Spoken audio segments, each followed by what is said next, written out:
እስከ 100 ባለው ከማን በኋላ ከማርቆስ በኋላ ማን አዘጋጁ? እነዚህ አዘጋጁ። ሬይመንድ ብራውንም ይሄን ነገር ኢንትሮዳክሽን ቱ ዘ ኒው ቴስታመንት በተሰኘው መጽሐፉ ላይ ያስቀምጧል። መቼ ነው የተጻፈው ይላል? ከ60 እስከ 75 ባለው ማን? ማርቆስ ማለት ነው። ማርቆስ የተጻፈው ከ60 እስከ 75 ባለው። ከዛ በኋላ የተቀሩት መጽሐፍት ለምሳሌ ወደ ሉቃስ ስንሄድ ጨምሩበት ወይም ቀንሱበት በዛ ሬንጅ ውስጥ ማለትም ከ75 እስከ 95 ባለው ሉቃስ ተጻፈ ይለናል። ከመች እስከ መች? ከ75 እስከ 95 ስቲል ከማርቆስ እነዚህ ያሉት። ግን እዚህ ጋር ራሱ አንድ ማየት የምንችለው ነገር አለ። ማቴዎስ ደግሞ ከ80 እስከ 90 ባለው። ማቴዎስ ከ80 እስከ 90፣ ማርቆስ በ70 ነው የነበረው። እነዚህ ሁለቱም መጽሐፍት ከማርቆስ ሶርስ አድርጎ ተጠቅሞ ነው እነዚህ መጽሐፍ የተጻፉት። በቃ እንዴት ከማርቆስ ወሰዱ የሚለውን እናያለን። ግን እዚህ ጋር ራሱ ማንሳት የምንችለው ፖይንት አለ። የጀማ የሐዲስ ተርሚኖሎጂ ላይ ወይም ደግሞ ስለ ዒልመ ሪጃል ይሄ ስለ ናሬተሮቹ ሲጠኑ ሐዲስ ላይ ሪጃሎቹ ሲጠኑ መቼ ነበሩ እነዛ ሰዎች የሚባለው ነገር አብሮ ይጠናል። መቼ እንደነበሩ ይታወቃል። ሐዲስ ላይ ሐደሰና ፉላን ሲባል ፉላን መቼ ነው የኖረው? ፉላን ከእንትና ሰማው ካለ ኦኬ ያ የነበረበት ጊዜ ፕላውዘብል ነው ወይ አሳማኝ ነው ወይ እውነት ሰምቷል ወይ የሚባለው ነገር የሚታወቀው በምንድን ነው? አንድ አይነት ሰዓት ላይ ኖረዋል ወይ ሸኹና ተማሪው አንድ አይነት ሰዓት ላይ ኖረዋል የሚለው ነገር ይታያል። ኦብቪየስ ይሄ ግን መቼ እንደጻፈም አይታወቅም። ጀስት ግምት ነው የሚሰጠው። ከዚህ እስከዚህ ሌላ መጽሐፍ ላይ ብታዩት ለምሳሌ ቅድም ከ70 እስከ 100 የሚል አይተናል። እዚህ ጋር ደግሞ ስለ ማቴዎስ ሲያወራ ከ80 እስከ 90 ነው የሚለው። ከዛ ደግሞ ጭራሽ እሱም ብሎ ይላል ጊቭ ኦር ቴክ ኢዲኬድ ይላል። ጭራሽ ከ70 እስከ 110 ያደርገዋል። ኦኬ ሶ ኢቨን እነዚህ ፖይንቶች ራሱ መጽሐፉ ምን ያክል ተአማኒነቱ የወረደ እንደሆነ ነው የሚያሳዩን። ግን ማርቆስ ወንጌልን እንዴት ነው ሶርስ አድርጎ የተጻፉት ስንል የማርቆስን ወንጌል ያዘጋጀው ሰውዬ ማርቆስ የሚባል ሰው እንዳልሆነ ቅድም አይተናል። አኖኒመስ ማይታወቅ ሰው እንደሆነ አይተናል። ግን ይሄ የማርቆስን ወንጌል ያዘጋጀው ሰውዬ ኦኬ እሺ አንዴ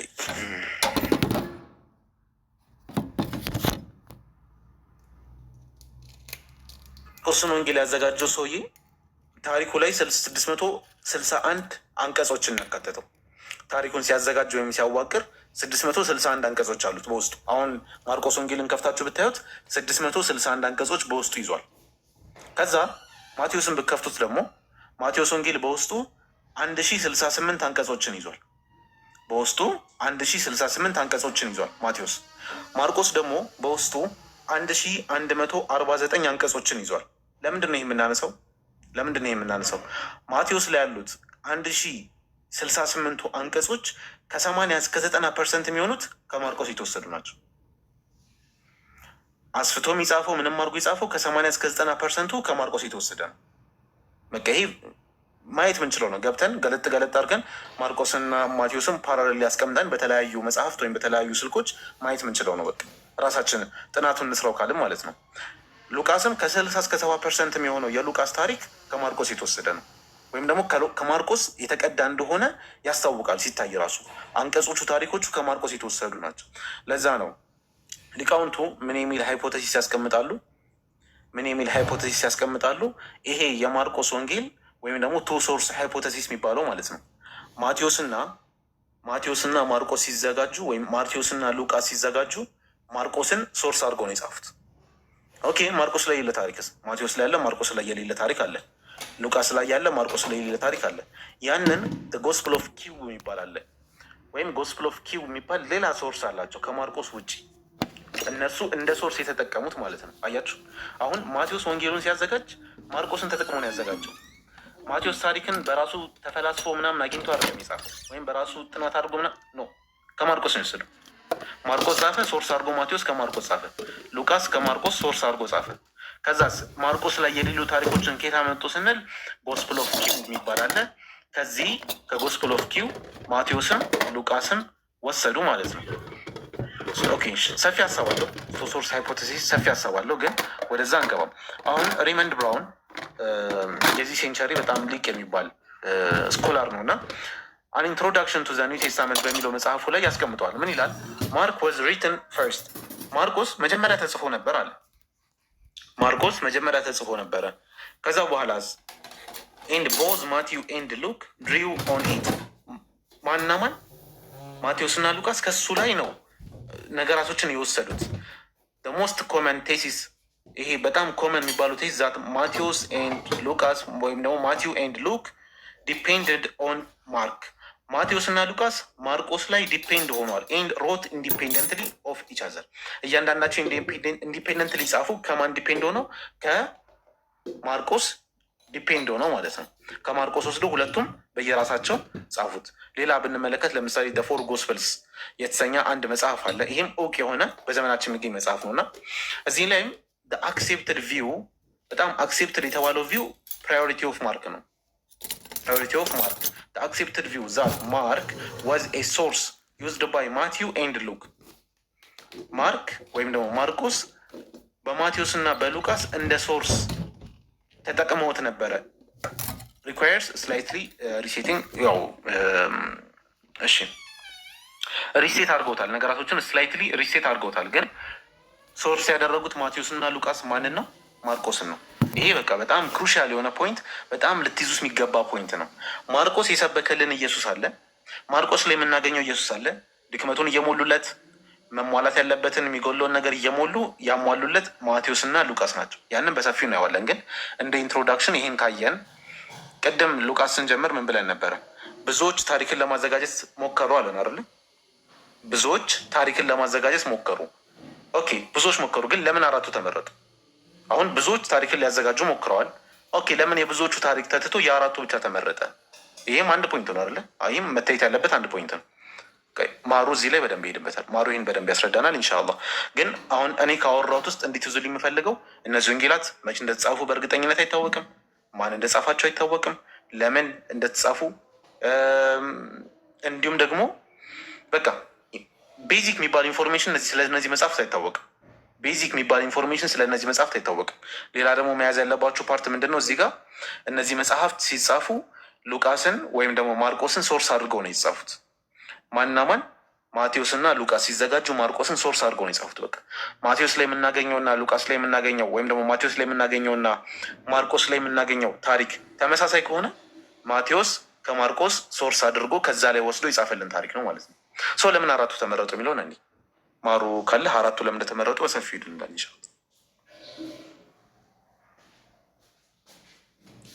ማሩ السلام عليكم ورحمة الله وبركاته. ይሰማል? ወአለይኩም ሰላም ወረሕመቱላህ። ይሰማል። ትልቁ ላይ ታርጉኝ። ኦኬ ቢስሚላህ አልሐምዱሊላህ ወሰላቱ ወሰላም አላ ረሱሊላህ ሰለላሁ ዐለይሂ ወሰለም። ይህ ፕሮግራም ከዚህ በፊት አቅርበነው ነበር። በእርግጥ ግን ብዙዎቻችሁ እንዲደገም ጥያቄ ባቀረባችሁት መሰረት እንዲሁም ደግሞ ብዙ ሰዎች ያልተገኙ ስለነበረ በመጀመሪያው ዙር ልንደግመው ተገደናል። በቀጣይ ዙር ደግሞ ፓርትቱን ያልሰማችሁትን ያላያችሁትን ፓርት ኢንሻላህ ይዘን እንቀርባለን። እስከዛው ይችኑ ቁርጥምጥም እያደረጋችሁ እንድትሰሙን በደንብ እንድታዳምጡ ይፈልጋሉ። ማለት ሁሌ እየተሰበሰብን እየተማማርን መበተን ምንም ነገር ሳትይዙ ምናምን እንደዛ እንዲሆን አልፈልግም። በደንብ እንድታዳምጡኝ እኔም በተቻለኝ አቅም ከተለመደው የማስረዳት መንገድ ትንሽ ወጣ ብዬ ማለት ብዙዎቻችሁ የመጽሐፍ ቅዱስ ቃላት ላይ ገባችሁ ምናምን ስለሚችሉ በተቻለ መጠን እንደው የሆነች የለም ፍርክስክስ አድርጌ ድቅቅ አድርጌ ለማቅረብ እሞክራለሁ። አላህ ይርዳኝ። የኔ ኦብጀክቲቭ ምንድን ነው? ማሄር አላህ ጀዛን ይክፈል መክፈቻውን በጥሩ ሁኔታ አቅርቧል። እኔ እንድትሰሙኝ የምፈልገው ምንድን ነው? ብዙ ጊዜ ክርስቲያኖች መጥተው ይሰብኳቸዋል። ስለ ኢየሱስ ክርስቶስ ያወራሉ፣ ብዙ ነገር ያወራሉ።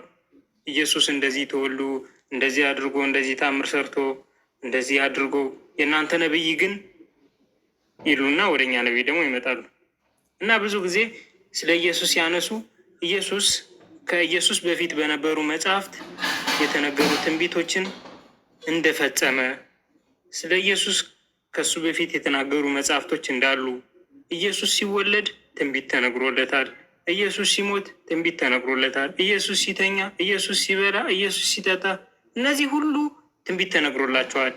የእናንተ ነብይ እስኪ የትኛው ነብይ ነው? ነብዩ መሐመድ አለይሂ ሰላቱ ወሰላም ይመጣሉ ብሎ የተናገሩላችሁ የታለ ጥቅስ ምናምን እያሉ የእነሱ ነቢይ ወይም አምላካቸው ኢየሱስ ያለፉት ነቢያት እንደተናገሩለት ትንቢት እንደፈጸመ አድርገው ለማሳየት ይሞክራሉ። እና እውነት ኢየሱስ እነሱ እንደሚሉት ነው ወይ? ማለት ኢየሱስ እንደዚህ አድርጓል የሚባለው እውነት ነው ወይ? እውነት እስከሆነ እንዴት ነው እውነት ሊሆን የሚችለው? ማለትም አሁን አንድ ሰው መጥቶ ከማቴዎስ ወንጌል ላይ ይጠቅስልህና አየው ኢየሱስ እኮ ሲወለድ እንደዚህ ሆነ፣ ጨረቃ ተገመሰች ወይ እንደዚህ ሆነ ሊልህ ይችላል። ኦኬ ይሄ ነገር እውነት ነው አይደለም የሚለውን አላህ ሲረዳን ሌላ ወንጌላት ደግሞ ስለ ኢየሱስ ውልደት ጽፎ እናገኛለን። እዛ ላይ ስለ ጨረቃ መገመስ ምናምን ነገር ከሌለ ጥያቄ ምልክት ውስጥ ይገባል ማለት ነው የማቴዎስ ወንጌል። አንዱ ወንጌል ስለ ኢየሱስ የሆነ ነገር ተናግሮ ሌላኛው ወንጌል ደግሞ ሌላ ነገር ከተናገረ ኦኬ ያ ክርስቲያን የሚናገረው ነገር አሁን ጥያቄ ምልክት ውስጥ ገብቷል ማለት ነው።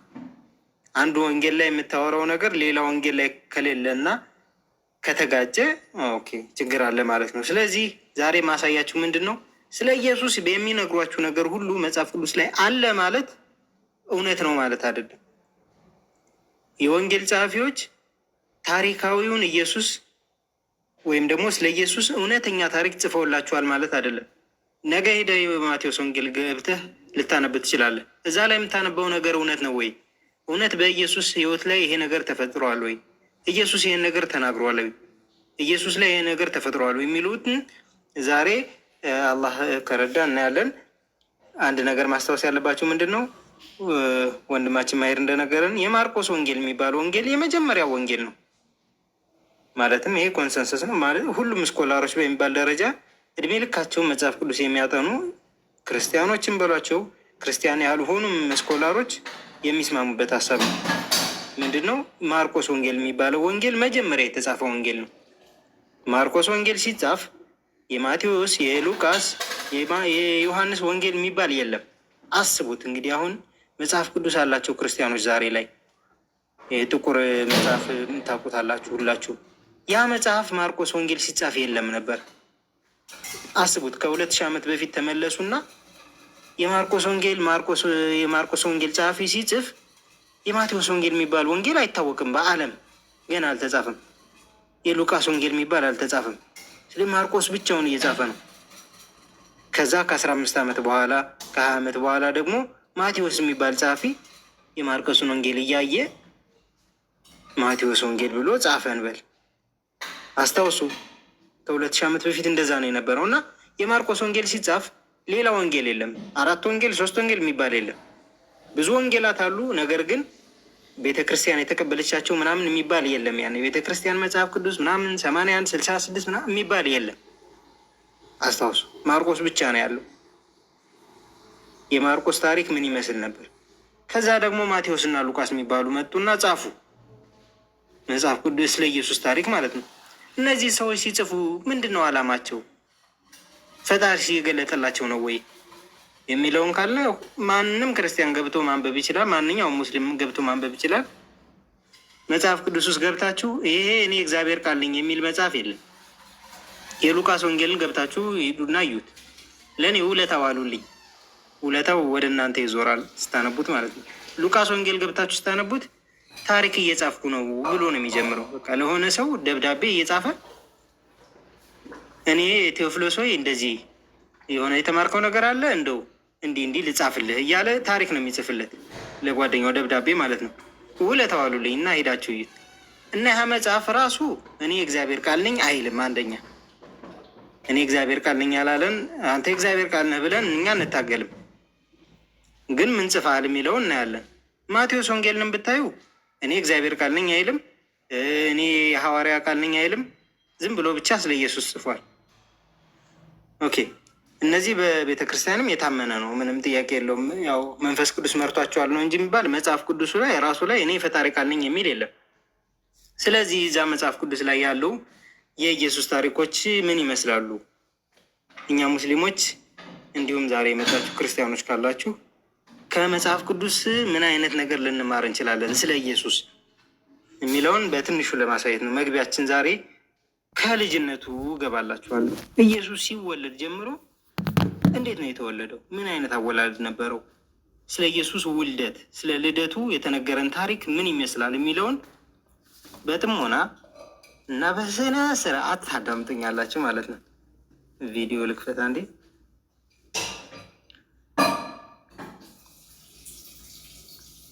ኦኬ 4 ወንጌሎች ለምን ተመረጡ የሚል ቪዲዮ ነበረ። በእርግጥ ያው ነገሩን ላለማርዘም ነው። 4 ወንጌላት ለምን እንደተመረጡ ሌላ ጊዜ ኢንሻአላህ እንትን እንላለን። ስለ ኢየሱስ ልደት እስኪ ላውራ።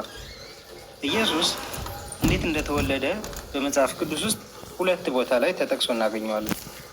የሉቃስ ወንጌል እና የማቴዎስ ወንጌል በሚባሉ 2 ወንጌላት ውስጥ። ስለዚህ እስኪ እንየው። እነሱ ኢየሱስ እያሉ ዛሬ የሚሰብኩልን ኢየሱስ አወላለዱ እንዴት ነበር፣ ጸሐፊዎች ስለወለቱ ምን ብለዋል የሚለውን ስናይ የሉቃስ ወንጌል ምዕራፍ 2 ላይ እንደዚህ ይለናል። በዚያም ወራት ዓለሙ ሁሉ እንዲጻፍ ከአውግስጦስ ቄሳር ትእዛዝ ወጣ። ቄርኔዎስ በሶርያ አገር ገዢ በነበረ ጊዜ ይህ የመጀመሪያ ጽሕፈት ሆነ። ይህ ታሪካዊ ስህተት እንደሆነ ያው ፕሮግራሜ ስላልሆነ አሁን በሌላ ጊዜ ያሳያችኋለሁ። እንዲህ የሚባል ጽሕፈት የለም። ነገር ግን ምን ሆነ እያለን ነው? ምዝገባ ተጀመረ፣ ጽሕፈት ተጀመረ። ጽሕፈት ሲጀመር ምን ሆነ? ጽሕፈት ማለት ምዝገባ፣ በየቤቱ እየዞሩ ምናምን ነገር መመዝገብ ተጀመረ ያኔ ማለት ነው። ስለዚህ ሁሉም እያንዳንዱ ይጻፍ ዘንድ ወደ ከተማው ሄደ። አሁን እንግዲህ ከሀገር ውጭ ያላችሁ ወይም ከከተማችሁ ውጭ ያላችሁ ሰዎች ምዝገባ ተጀምሯልና ወደ ሀገራችሁ ተመለሱ አይነት ነገር ተባለ። ይህም ውሸት ነው፣ ግን ሌላ ጊዜ እናየዋለን። ብቻ ምዝገባ ተጀመረ። ሲጀመር ምን ሆነ? ዮሴፍ ማለት የማርያም እጮኛ ነው። ማርያምን የያዛት ሰውዬ ማለት ነው። ማርያም ዮሴፍ ጋር ነው የነበረችው። ምዝገባ ሲጀመር ዮሴፍም ደግሞ ከዳዊት ቤት እና ወገን ስለነበረ ከገሊላ ከናዝሬት ከተማ ተነስቶ ወደ ቤተልሔም ወደምትባል ወደ ዳዊት ከተማ ወደ ይሁዳ ጸንሳ ከነበረች ከእጮኛው ከማርያም ጋር ይጻፍ ዘንድ ወጣ። ምዝገባ ተጀመረ ብያቸዋለሁ። ዮሴፍ ሀገሩ የት ነበረ? ቤተልሔም ነበረ። ስለዚህ ናዝሬት እየኖረ ነገር ግን ዘሩና ቤቱ የት ነበረ? ቤተልሔም ነበር። ስለዚህ ምዝገባውን ለመመዝገብ ከናዝሬት ከተማ ወደ የት ሄደ? ወደ ቤተልሔም። ማንን ይዞ? ማርያምን ይዞ። ማርያምና ዮሴፍ ከናዝሬት ከተማ ተነስተው ወደ ቤተልሔም ሄዱ። ለምን? ጽሕፈት ስለነበረ ሊመዘገቡ ማለት ነው። አስታውሱ። ስቶሪ ነምበር 1 ወይም ታሪክ ቁጥር 1፣ ታሪክ ቁጥር 1፣ ታሪክ ቁጥር 2፣ ታሪክ ቁጥር 3 ስላችሁ በደንብ ያዟቸው። ምክንያቱም ዋናው ነጥቤ እዛ ላይ ነው የሚያተኩረው። ስለዚህ ታሪክ ቁጥር 1 ምንድን ነው? የኛ ከናዝሬት ወደ ቤተልሔም ተጓዙ። ዮሴፍና ማርያም ናዝሬት ነበር ቤታቸው፣ ወደ ቤተልሔም ሄዱ። ለምን? ምክንያቱም ዮሴፍ ቤተሰቡ ዘሩ ምናምን ያለው ቤተልሔም ነው። ሊመዘገብ ወደዛ ሄደ። በካርታ ሳሳያችሁ አሁን በዓለም ካርታ ላይ ይህን ይመስላል። ማለት በትንሹ ናዝሬት የምትባል ከተማ እዚህ አካባቢ አለች። ከዛ ኢየሩሳሌም በሆነ በኪሎ ሜትር በጣም በብዙ ኪሎ ሜትር ርቀቶች ኢየሩሳሌም የምትባል ከተማ እዚህ አለች።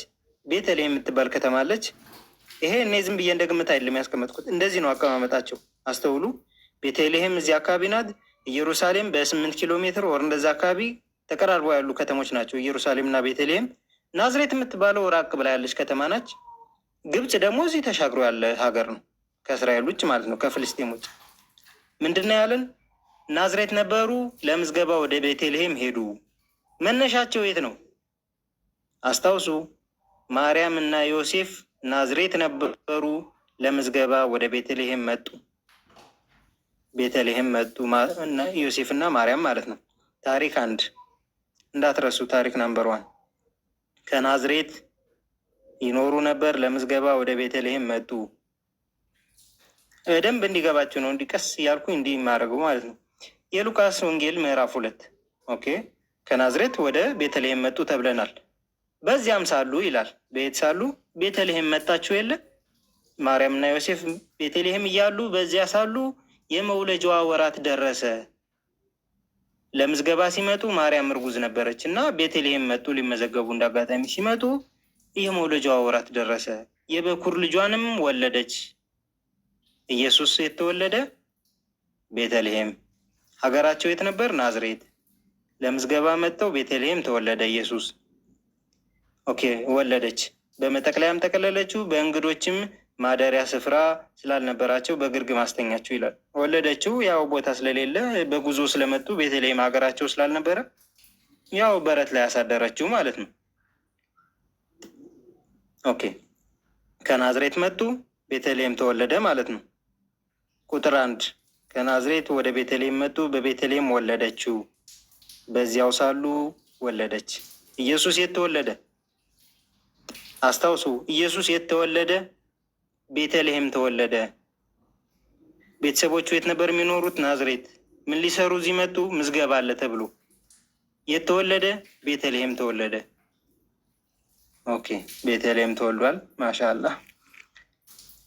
ኦሪት ዘሌዋውያን ምዕራፍ 12 ላይ ሰው ሲወለድ በእስራኤል ሕግ ምን ማድረግ አለባቸው የሚባል ሕግ አላቸው እና ኢየሱስ ስለተወለደ አሁን ማርያም የሆነ ነገር ማድረግ አለባት።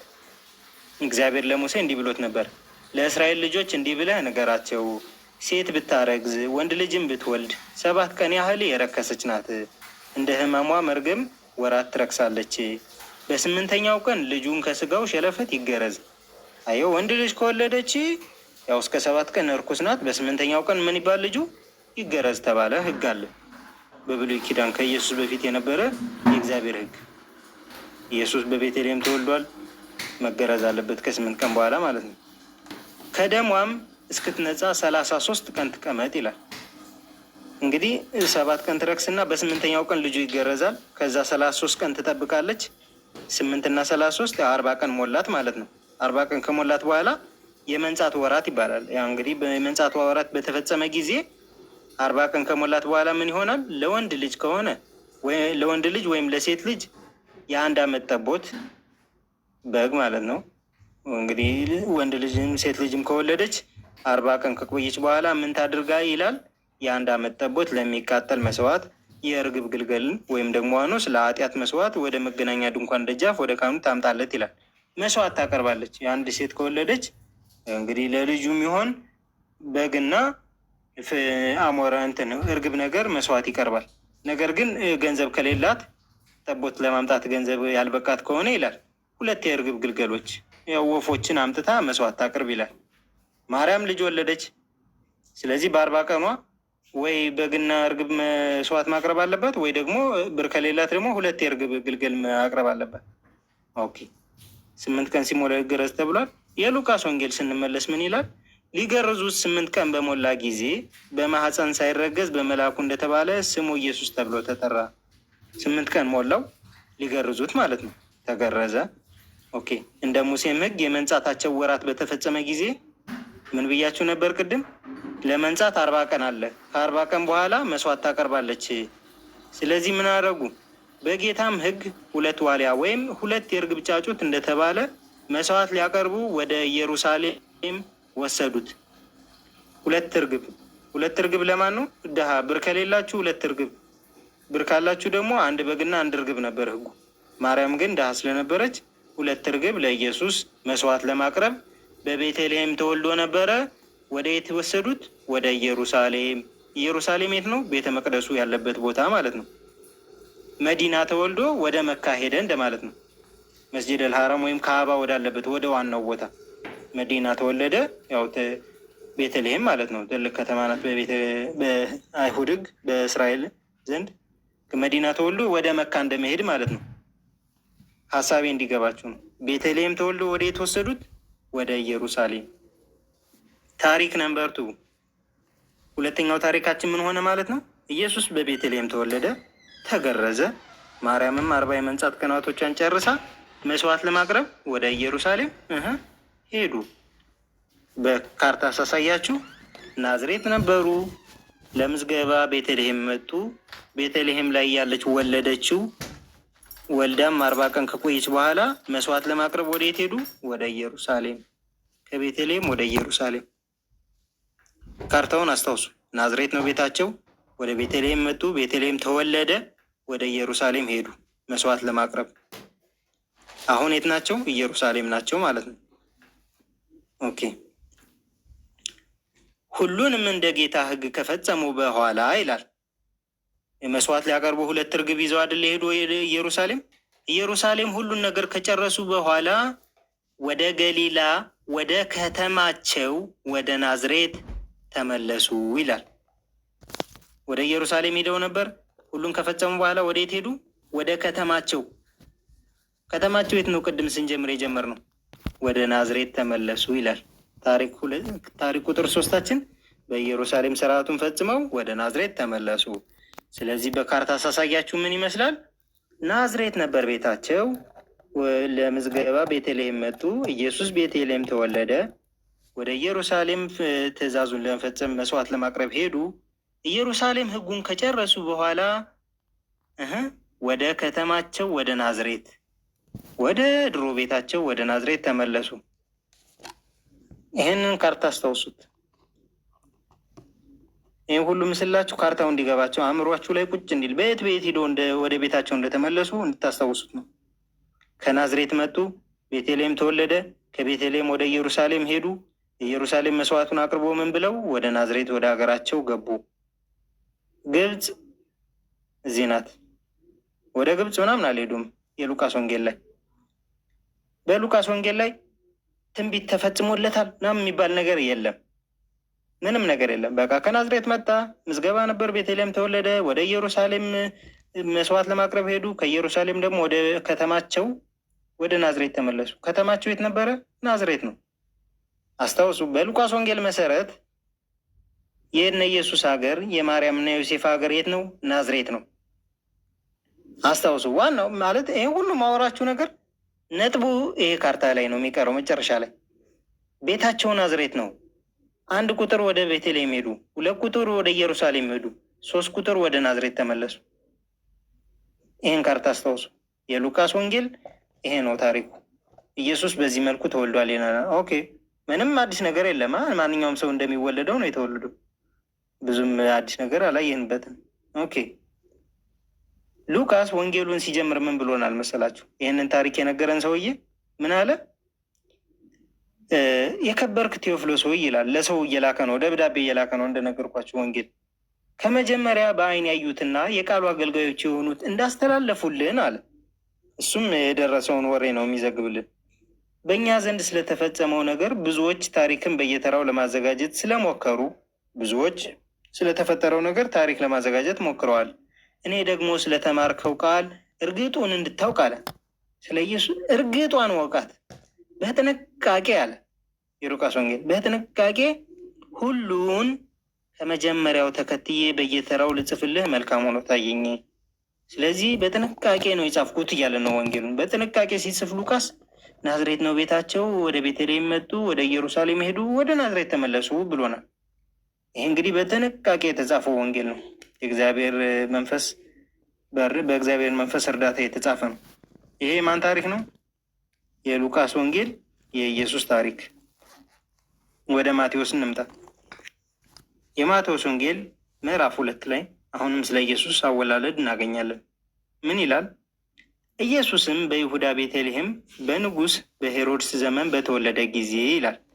በየት በተወለደ ጊዜ? የት ነው የተወለደው? በይሁዳ ቤተልሔም። ቤተልሔም በይሁዳ ቤተልሔም ተወለደ ኢየሱስ። አስታውሱ። እነሆ ሰብአ ሰገል ማለት ማጂሽያን ወይ ማጂሽያኖች ወይም ጠቢባኖች እንደዚህ እየተባሉ ይጠራሉ። ያው ሰብአ ሰገል ብቻ ሰብአ ሰገል የሚባሉ ችግር የለውም፣ ኋላ ላይ ስለመጣላቸው ሰብአ ሰገል የሚባሉ የተወለደው የአይሁድ ንጉሥ ወዴት ነው? ኢየሱስ ተወልዷል ብያቸዋለሁ። በቤተልሔም ሰብአ ሰገሎች መጥተው የተወለደው የአይሁድ ንጉሥ ወዴት ነው? ኮከቡን በምስራቅ አይተን ልንሰግድለት መጥተናልና እያሉ ከምስራቅ ወደ ኢየሩሳሌም መጡ ይላል። እነዚህ ሰዎች ምልክት አዩ፣ ኢየሱስ ተወልዷል የሚል ማለት ነው። የአይሁድ ንጉሥ ነው ኢየሱስ ታውቃላችሁ። እና ንጉሱ ተወልዷል የሚባል ምልክት ኮከብ አይተናል እና ወደ ኢየሩሳሌም መጡና ምን አሉ? የታለ የተወለደው ልጅ ብለው መጠየቅ ጀመሩ። ንጉሱ ሄሮድስም ሰምቶ ደነገጠ። ኢየሩሳሌም ማለት ያው አዲስ አበባ በሏት፣ የፍልስጤም አዲስ አበባ ዋና ከተማዋ ንጉሱ ያለባት ሀገር ናት። እና ደነገጠ ሄሮድስ ንጉሱ። ምን ሆኖ? ኢየሩሳሌም ሁሉ ከእርሱ ጋር ይላል። ያው ሁሉ ደነገጠ። በቃ እንዲህ የአይሁድ ንጉሥ ተወለደ በሚለው ዙሪያ ማለት ነው።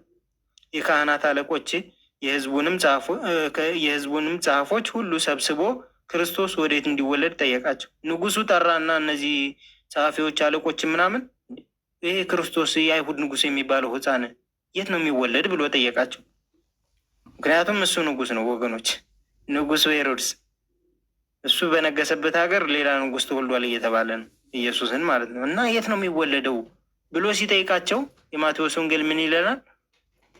እነርሱም እንዲህ ብለው መለሱ፣ አንቺ ቤተልሔም የይሁዳ ምድር ከይሁዳ ገዢዎች ከቶ አታንሽም፣ ሕዝቤን እስራኤልን የሚጠብቅ መስፍን ከአንቺ ይወጣልና ተብሎ በነቢይ እንዲህ ተጽፏልና በይሁዳ ቤተልሔም ነው አሉት።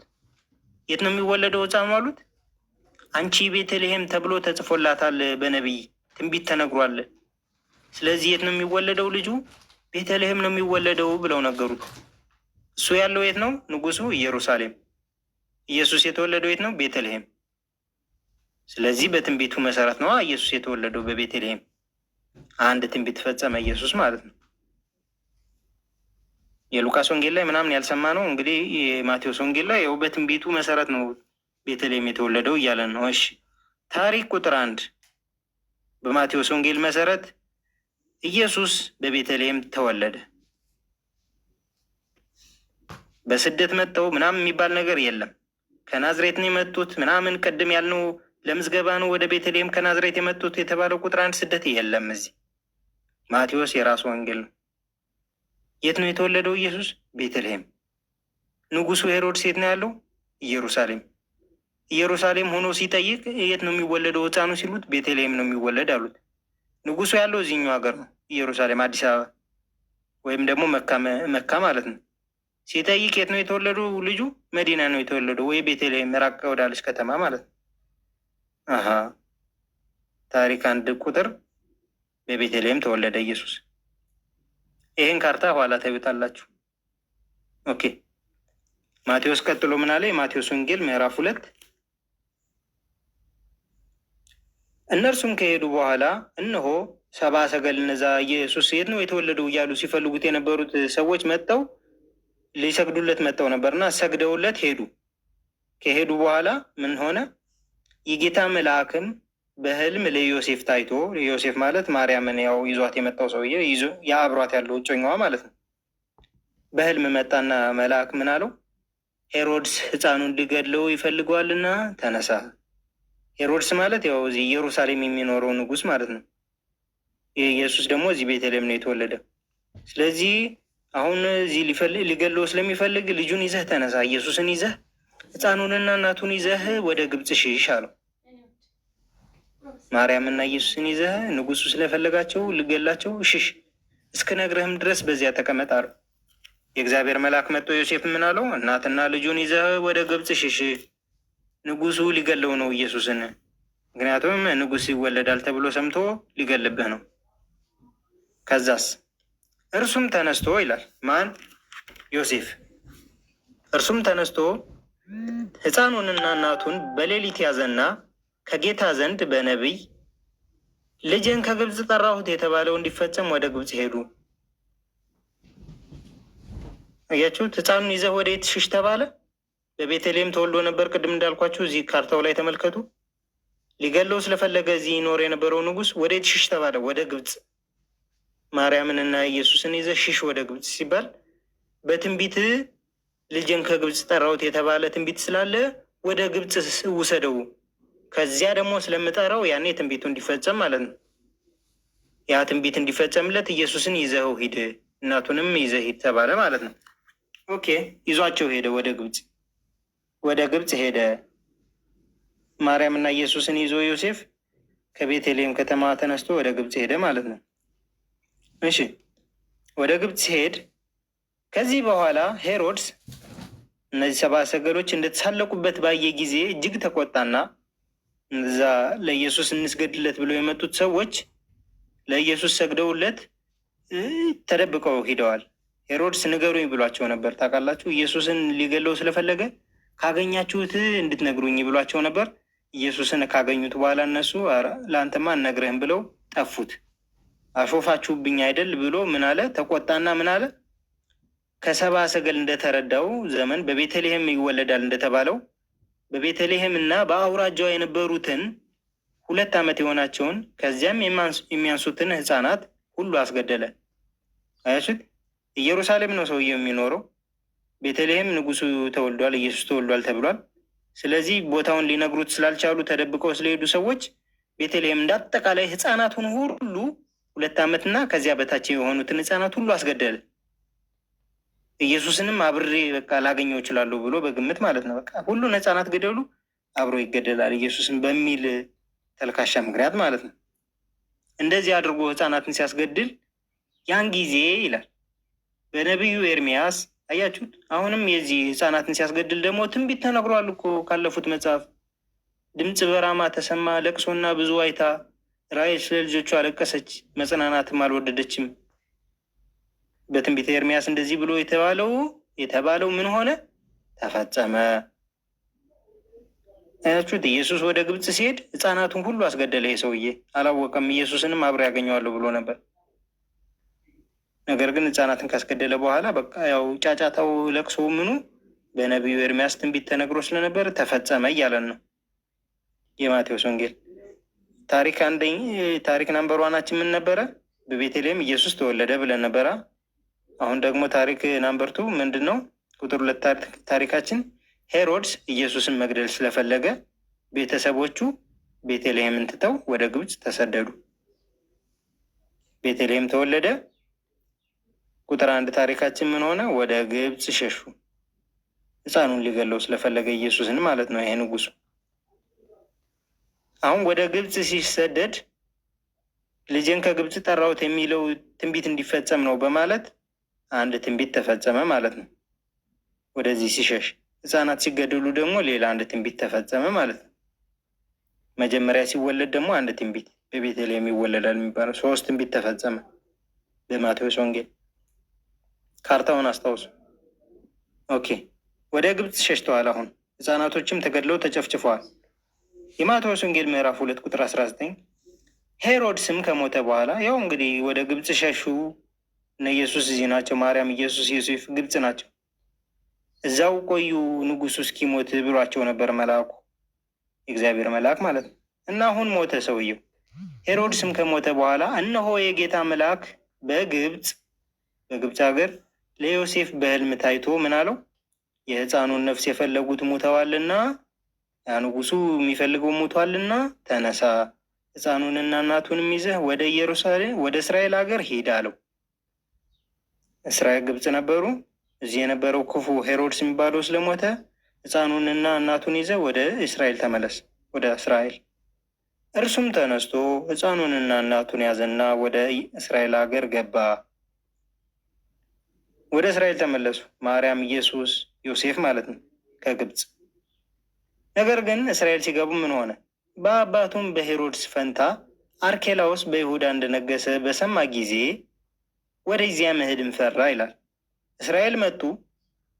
ያ ንጉሱ ሙቷል ሄሮድስ። ነገር ግን በአባቱ ፈንታ ልጁ ደግሞ ተተክቷል፣ አርኬላዎስ የሚባል። ስለዚህ አርኬላዎስን ስለፈሩት ቤተልሔም መሄድ ፈሩ።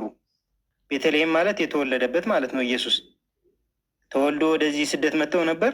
ነገር ግን አሁን ተመለሱ። ሲመለሱ ወደዚህ የነገሰው በአባቱ ፈንታ ልጅ አለ አርኬላዎስ፣ እና ይህንን ፈሩት ልጁን ማለት ነው። ስለፈሩት ምን ሆነ? በሕልምም ተረድቶ ደግሞ አሁንም ወደ ገሊላ ሀገር ሄደ። በነቢያት ወደ ቤተልሔም መሄድ ፈራ የምትሏን አስታውሱ። ቤተልሔም ሊመለስ ነበር፣ ፈራ። ልጁ ነግሷል፣ የንጉሱ ልጅ ስለፈራ ምን ሆነ? በሕልም ተረድቶ በነቢያት አሁንም ትንቢት ተነግሯል። ታውቃላችሁ፣ ናዝራዊ ይባላል የተባለው ይፈጸም ዘንድ ናዝሬት ወደምትባል ከተማ መጥቶ ኖረ። ወደ ናዝሬት ለምንድን ነው የሄደው? ቤተልሔም መሄድ ስለፈራ። ቤተልሔም መሄድ ስለፈራ ወደ የት ሄደ? ናዝሬት ወደምትባል ከተማ መጥቶ መኖር ጀመረ። አስታውሱ ታሪኩን። ታሪክ ናምበር 3 የማቴዎስ ወንጌል ላይ 3ኛው ታሪካችን ምንድን ነው? ኢየሱስና ቤተሰቦቹ ከግብፅ ወደ እስራኤል መጡ። እስራኤል ሀገር ገባ። ነገር ግን አዲሱን ንጉሥ ስለፈሩ ቤተልሔምን አልፈው ወደ ናዝሬት ሄዱ። በዚህም ደግሞ አንድ ትንቢት ተፈጸመ። ናዝሬት ወደምትባል ከተማ እንዲመጣ ትንቢት ተነግሮለታል። በካርታ አሳሳያችሁ ይሄ ነው። ቤተልሔም ተወለደ ኢየሱስ። ታሪክ ቁጥር 1 ምን ይላል? ወደ ግብፅ ተሰደዱ ንጉሱም ፈርተው። ከዛ ንጉሱ ሙቷል ወደ ሀገር ተመለስ ተባለ። ወደዚህ መጣና ቤተልሔም ሊገባ ሲል በንጉሱ ፈንታ ልጁ ነግሷል እና ፈሩ። ስለፈሩ ፈሩ የሚለውን አይታችኋል ቅድም። መሄድ ስለፈራ ወዴት ሄደ? ወደ ናዝሬት ሄደ። ከቤተልሔም ተነሱ፣ ወደ ግብፅ ሄዱ። ከግብፅ ወደ ቤተልሔም ሲመለሱ ፈሩ፣ ወደ ናዝሬት ሄዱ። መጨረሻቸው የት ሆነ ማለት ነው? ናዝሬት።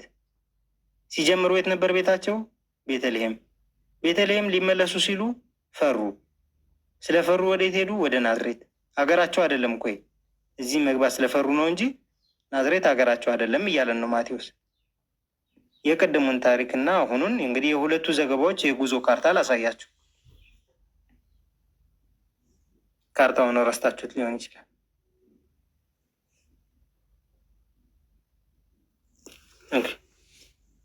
ይህን ይመስላል የጉዞ ካርታቸው። በሉቃስ ወንጌል መሰረት የተፈጠረው እንደዚህ ነው። ናዝሬት ነው ሀገራቸው። ከናዝሬት ምዝገባ አለ ተብለው ወደ ቤተልሔም ሄዱ። ቤተልሔም ኢየሱስ ተወለደ። እዚህም ቤተልሔም ተወለደ። ነገር ግን ከቤተልሔም በኋላ ወዴት ነው የሄዱት? መስዋዕት ለማቅረብ 2 እርግብ ይዛ ድሃ ስለሆነች ማርያም ወደ ኢየሩሳሌም ሄደች። ኢየሩሳሌም ንጉሱ ሄሮድስ የሚኖርበት ሀገር ነው። አዲስ አበባ እንደማለት ነው። መዲና መካ እንደማለት ነው። ነገር ግን ምንም ያስፈራ ነገር ስለሌለ ልጁ ተወልዶ ይዘውት ሄዱ ወደ ኢየሩሳሌም ማለት ነው። እዚህ ግን ቤተልሔም ነበር የተወለደው። ጭራሽ የሚፈልገው ንጉስ እዚህ ሀገር ሆኖ ሊገለው ስለፈለገ ወደዚህ ሽሽት ነው ሄዱ፣ ወደ ግብፅ። እዚህ ግን ህፃኑን ይዘው ወደ ቤተ መቅደሱ ነው የገቡት፣ ወደ ኢየሩሳሌም። እዚህ ቤተልሔም ተወለደ፣ እዚህም ቤተልሔም ተወለደ። ከቤተልሔም ወደ ኢየሩሳሌም ሄደ መስዋዕት ለማቅረብ። እዚህ ሊገሉት ስለፈለጉ ጭራሽ ወደ ግብፅ ነው ሽሽት ሄደ። እዚህ ወደ ግብፅ አልሄዱም። እሺ ኢየሩሳሌም ሄዱ ይለናል። እዚህ ከኢየሩሳሌም በኋላስ ሁሉን ነገር ከጨረሱ በኋላ ወደ ከተማቸው ተብሎ ነው የተነገረን። ቅድም ናዝሬት ስለነበር የጀመሩት ወደ ከተማቸው ወደ ቤታቸው ነው የተመለሱት፣ ወደ ናዝሬት። እዚህ ናዝሬት የተመለሱት ለምንድን ነው? በሉቃስ ወንጌል መሰረት ቤታቸው ስለሆነ ነው። አንቀጹን ላምጣላችሁ።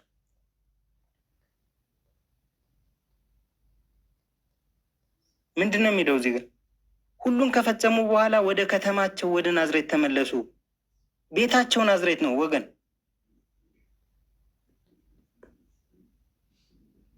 ቤታቸው ናዝሬት ስለነበረ ወደ ናዝሬት ተመልሰዋል። በዚህ ዙረው ለምዝገባ ወጥተው ቢሄዱም ተመልሰዋል ቤታቸው። አስታውሱ። እዚህ ግን ናዝሬት የሄዱት ቤታቸው ስለሆነ አይደለም። ቤተልሔም መግባት ስለፈሩ፣ በንጉሱ ፈንታ የተተካው ልጁ ይገለናል ብሎ ስለፈሩ ነው ወደዚህ የሄዱት።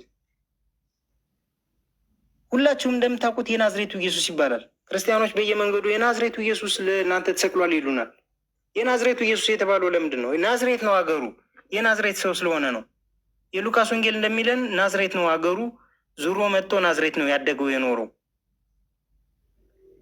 ነገር ግን የማቴዎስ ወንጌል ናዝራዊ ናዝሬት እንደሚባል ኢየሱስ የናዝሬቱ እንደሚባል ያውቃል። ናዝሬት ሀገር እንዴት እንደሚያስገባው ሲፈልግ ታሪክ ሲፈጥር ምን አለ? ከዚህ ሀገር አውጥቶ ፈርቶ ወደዚህ ገብቶ ነው የኖረው። ናዝሬት የገባው ለዛ ነው፣ ስለፈሩ ነው። እዚህኛው እኮ ሀገራቸው ስለሆነ ነው። እዚህ ግን ስለፈሩ ነው። አግኝታችሁኛል ነጥቤን? ማቴዎስ ወንጌል ብዙ ነገር ቀይሯል። ወደ ግብፅ እንዲሰደዱ አድርጓል። ንጉሱ ሊገለው እንደፈለገ፣ ህፃናት እንደተገደሉ፣ ህፃናት ተገደሉ ከ2 ዓመት በታች የሚለው አንድ ታሪካዊ ማስረጃ የለውም። አንድ ማለት ነው። ሁሉም ስኮላሮች በሚባል ደረጃ በሚስማሙበት ይሄ ታሪክ ፈጠራ ነው። ሄሮድስ ህፃናትን ጨፈጨፈ የሚባለው ምንም ታሪካዊ ማስረጃ የለም። እኔ አሁን እዚህ ስኮላር መጥቀስ ምናምን አያስፈልግም ብዬ ማንም ሰው ሊያመጣው ስለማይችል ማለት ነው። የኔን ተቃራኒ ህፃናት ጨፈጨፈ ወደ ግብፅ ተሰደደ ምናምን የሚለው ማስረጃ የለውም። ነገር ግን ዙሮ ናዝሬት አስገባው። ማቴዎስም ጎበዝ ነው፣ ያውቀዋላ ኢየሱስ የናዝሬት ሰው እንደሆነ ስለሚያውቅ ቤተልሔም ሊገባ ሲል በንጉሱ ፈንታ ሌላ ሰው ስለነገሰ ወደ ናዝሬት ሸሹ ብሎ ናዝሬት አስገባው። ሀገሩ ናዝሬት ስለሆነ ማለት ነው። ሉቃስ ግን ተጠንቅቄ ነው የጻፍኩት ብሎ በዚች አድርጎ ሀገራቸው ናዝሬት ተመልሰው ገቡ ይለናል። ኦኬ፣ የተለያየ ታሪክ ነው ማለት ነው። ስለዚህ ለምንድን ነው የተለያየ ታሪክ የሚነግሩን ካላችሁ ብልጥ ናቸው። ማቴዎስ ወንጌሉን ሲጽፍ ማርቆስ ከሉቃስ ጎን ጋር አብሬ እቀመጣለሁ ብሎ አያስብም ነበር። ያኔ 4 ወንጌል የሚባል የለም፣ መጽሐፍ ቅዱስ የሚባል የለም። ማቴዎስ ሲጽፍ ለአንዱ ሀገር ሲጽፍ የሉቃስን ወንጌል ይወቁት አይወቁት አይታወቅም። ብቻውን ነው የእሱ ማስረጃ ብቻ ነው የሚታየው። አንዴ ሉቃስ እኮ እንደዚህ ብሏል ምናምን አይባልም። ያን የለማ። የማቴዎስ ወንጌል ለአዲስ አበባ ሲጽፍ፣ የሉቃስ ወንጌል ደግሞ ለባህር ዳር ነው የሚጽፈው። የማርቆስ ወንጌል ደግሞ እዛ ወለጋ ነው የሚጽፈው። የማይታወቅ ቦታ ስለሚጽፉ ስለማይገናኙ ውሸታቸው አይታወቅም። ማን እየቀየረ እንደሆነ አይታወቅም። ዛሬ 4 ወንጌል ሰብስበው አንድ መጽሐፍ ብለው ሲያቀርቡልን ነው ልዩነቱን ያየ ነው። ስኮላሮችም ይህንን ነው የሚናገሩት። ያኔ ተበታትነው ስለነበር ወንጌል ምን ችግር ይኑረው ምን ይኑረው አይታወቅም። የማቴዎስ ወንጌል ሲጽፍ የሉቃስን አይተው የኔን ይተቹኛል ብሎ እንትን አይልም። ዛሬ አንድ ላይ ከጎንና ከጎን የማቴዎስ ወንጌል፣ የሉቃስ፣ የማርቆስ፣ የዮሐንስ ብሎ ሲቀመጥ የማቴዎስን አንብበ ሉቃስ ጋር ስትሄድ ቼክ ታደርጋለህ። ቼክ ስታደርግ ደግሞ ጉዱን ታየዋለህ። እንደዚህ ሆኖ ማለት ነው። ስለዛ ማቴዎስ ብልጥ ስለነበረ የራሱን ታሪክ ለራሱ ህዝቦች ኢየሱስን ይሰብክላቸዋል። እዚህም የራሱን ኢየሱስ ይሰብካል። ስለዚህ ይሄ ኢየሱስ እና ይሄ ኢየሱስ ታሪካቸው የተለያየ ነው። አንድ ሰው መጥቶ ናዝሬት እኮ በስደት ፈርቶ ምናምን ሄዶ ሊል ይችላል። አዎ መጽሐፍ ቅዱስ ላይ አለ። ግን እውነት ነው ወይ ስትል ኧረ የለም። የሉቃስ ወንጌል እንደሚነግረን ቤታቸው ነው ናዝሬት። ምንድን ነው ፈርቶ ወደ ናዝሬት ሄደ ምናምን ትሉት? ቤታቸው ስለሆነ ነው የሄዱት። አያችሁ፣ ጥቅስ ስለተነገራችሁ ብቻ እውነት ነው ማለት አይደለም። ኦኬ፣ ታሪኩን ለምን እንደፈጠሩት አንዳንድ ነገር ልበላችሁ። በጣም ጎበዝ ናቸው። ይህን መጽሐፍ ይዘው መጥተው ይሰብኳቸዋል። በጣም ጎበዞች ናቸው፣ ደፋሮችም ናቸው። ግን ደግሞ ያን ድፍረት ያገኙት ካለማወቅም ነው። አንዳንዴ አፎ በሏቸው አለ። ይህን ልዩነት ምናምን ነገር አሁን ስኮላሮች ቆንጠጥ አድርገው ሲያገኙት ነው እንጂ ልዩነት መኖሩን ብዙዎች ላያውቁት ይችላሉ። የልዩነቱ ዓላማ ላይገባቸው ይችላል። ስለዚህ አንዳንዴ በእነሱም አትፈርዱም። ኦኬ፣ አንደኛ ምንድን ነው ዓላማቸው? በብሉይ ኪዳን በትንቢተ ሚክያስ ምዕራፍ 5 ቁጥር 2 ላይ በቤተልሔም ኤፍራታ አንድ ሰው ይወለዳል ተብሎ ይጠበቃል። መሲሁ ነው ምናምን የሚል ነገር እዚህ ጋር የለም። ብቻ የሆነ ሰው ይወለዳል ተብሎ ይጠበቃል። ንጉሥ ነገር ነው። እነዚህን ትንቢቶች ኢንሻላህ በሌላ ጊዜ ደግሞ ለኢየሱስ እንዳልሆኑ እናያለን። ግን ለኢየሱስ ነው የተባሉት ትንቢት አለ የሆነ ቦታ ከኢየሱስ በፊት እና ያ ትንቢት በቤተልሔም የሚወለድ ሕፃን አለ ተብሎ ስለሚጠበቅ የሉቃስም የማቴዎስም ወንጌሎች ሳይሳሳቱ ኢየሱስ ቤተልሔም ነው የተወለደው ይሉናል። ሁለቱም ጋር ብታነቡት ቤተልሔም ነው የተወለደው። ዓላማቸውን አይስቱም። ትንቢት እንዲፈጸምለት አሁን ነቢያችን አለይሂ ሰላቱ ወሰላም በመካ ነው የተወለዱት እንላለን። እነዚህ ግን የሚሉት ስለተወለደ አይደለም። ከዛ በፊት ትንቢት ስላለ ያን ትንቢት እንዲፈጽምላቸው ነው። አሁን እኛ መጽሐፍ ቅዱስ ላይ አስቡት፣ በአረብ ምድር የሚነሳው ነብይ በመዲና ከተማ ነው የሚወለደው የሚል ትንቢት ብናገኝና ዛሬ መጽሐፍ አሳትመን ነቢያችን ነቢዩ መሐመድ አለይሂ ሰላቱ ወሰላም እነሱ እኮ መዲና ነው የተወለዱት እንደማለት ነው። የተወለደበትን ለማመሳሰል ማለት ነው። ነቢይነታቸውን እውነት ለማድረግ ቤተልሔም ነው የተወለደው ለማለት ሁለቱም እዚህ ጽሕፈት ነው ወደ ቤተልሔም ያመጣው ብለው በጽሕፈት እዚህ ተወለደ። ጽሕፈት የሚባል ነገር የለም። ይህም ታሪካዊ ስህተት ነው ብያቸዋለሁ። ግን ችግር የለውም በጽሕፈት ነው የመጣው ብለው ምክንያት ፈጠሩ። እዚህ ደግሞ አይ እዚሁ ነው ሀገሩ እንደው ተወለደ ወደ ግብፅ ሸሸ ምናምን ብለው ብቻ ቤተልሔምን አይለቁም። በቃ ሁለቱም የተወለደው ቤተልሔም ነው ይሉናል። ዋናው ዓላማቸው ምንድን ነው? በትንቢተ ሚክያስ ምዕራፍ 5 ቤተልሔም ይወለዳል የተባለው ሰው ኢየሱስ ነው ብለው ለመስበክ እንዲመቻቸው ነው። ሁለተኛውስ ይህን ታሪክ በመፍጠራቸው በተለይ ማቴዎስ ብዙ ትንቢቶችን አይታችኋል። ብዙ ትንቢቶች ተፈጽመዋል። ስለዚህ መጽሐፍ ቅዱሳዊ መሰረት አለው ማለት ነው። ኢየሱስ እንደ ማንም ተራ ሰው አይደለም የተወለደው። የማቴዎስ ወንጌል ሰምታችሁኝ ከነበረ ቤተልሔም ሲወለድ በቤተልሔም ይወለዳል የሚል ትንቢት ስላለ ነው። ወደ ግብፅ ሲሰደድ ወደ ግብፅ ይሰደዳል ልጅን ከግብፅ ጠራሁት የሚል ትንቢት ስላለ ነው።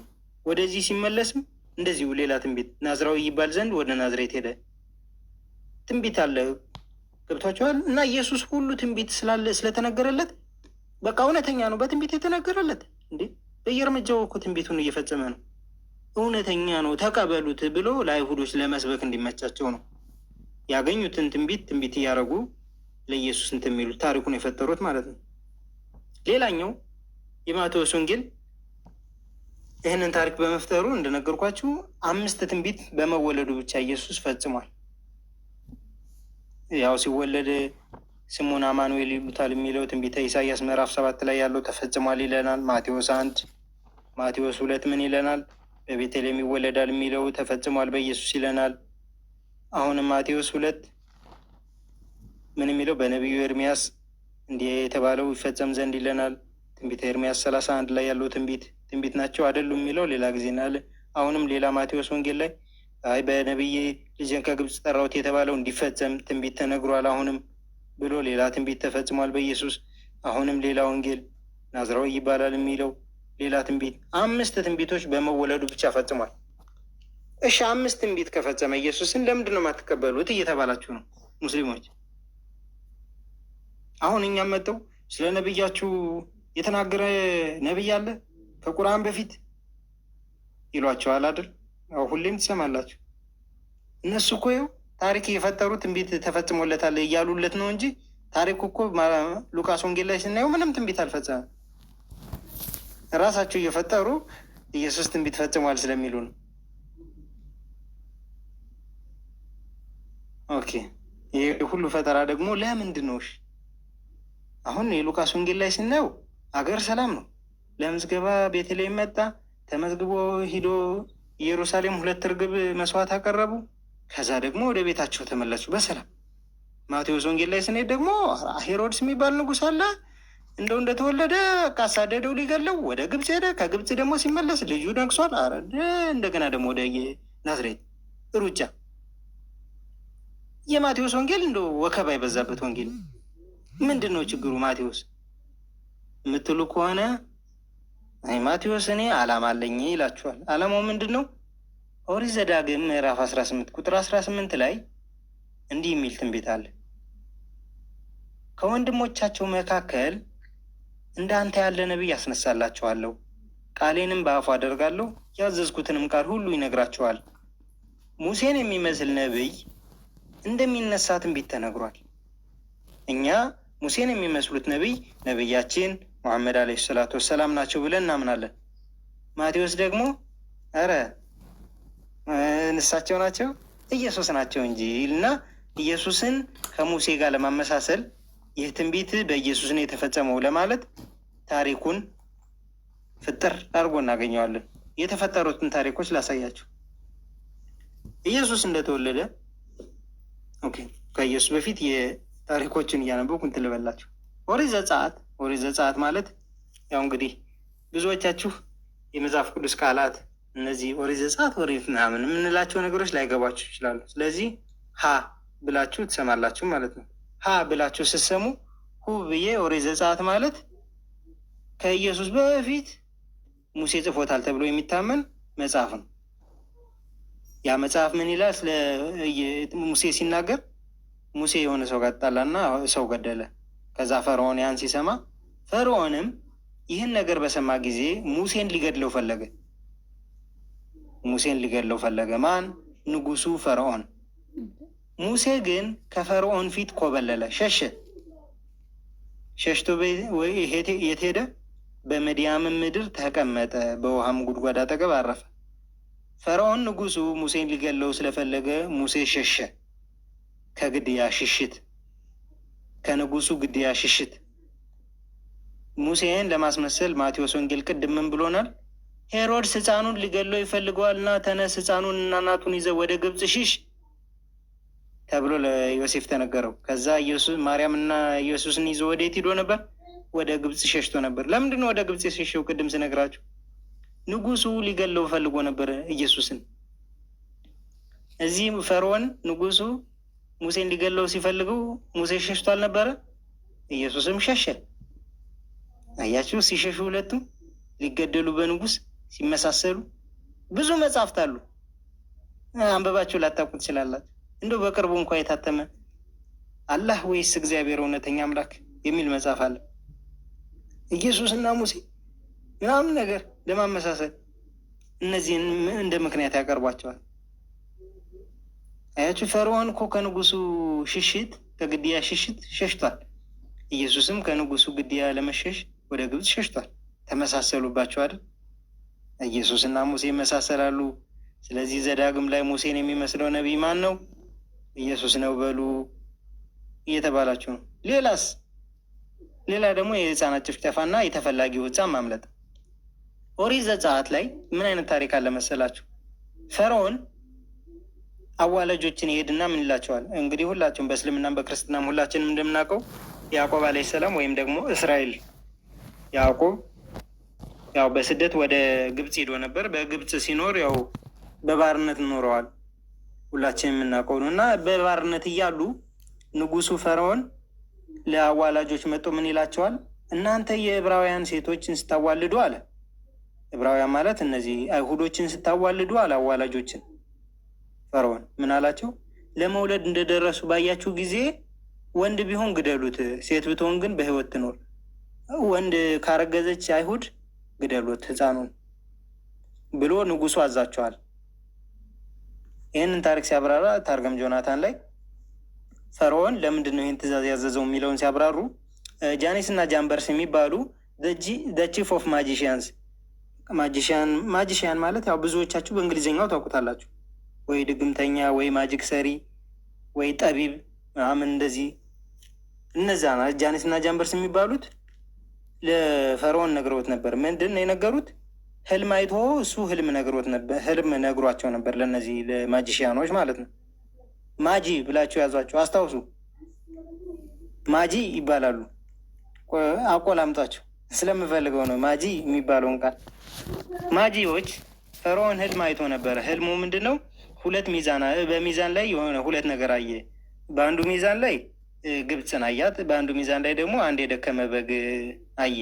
እና የደከመው በግ ያው ሚዛን ሲደፋ አይቷል። እና ይህንን ሊያስተረጉም ተርጓሚዎች ጋር ወስዶ ነበር። እና ማጂዎች ምን አሉት ሲተረጉሙልት? ኤ ሰርቴን ቻይልድ ኢዝ አባውት ቱ ቢ ቦርን፣ የሆነ ህፃን ልጅ ሊወለድ ነው።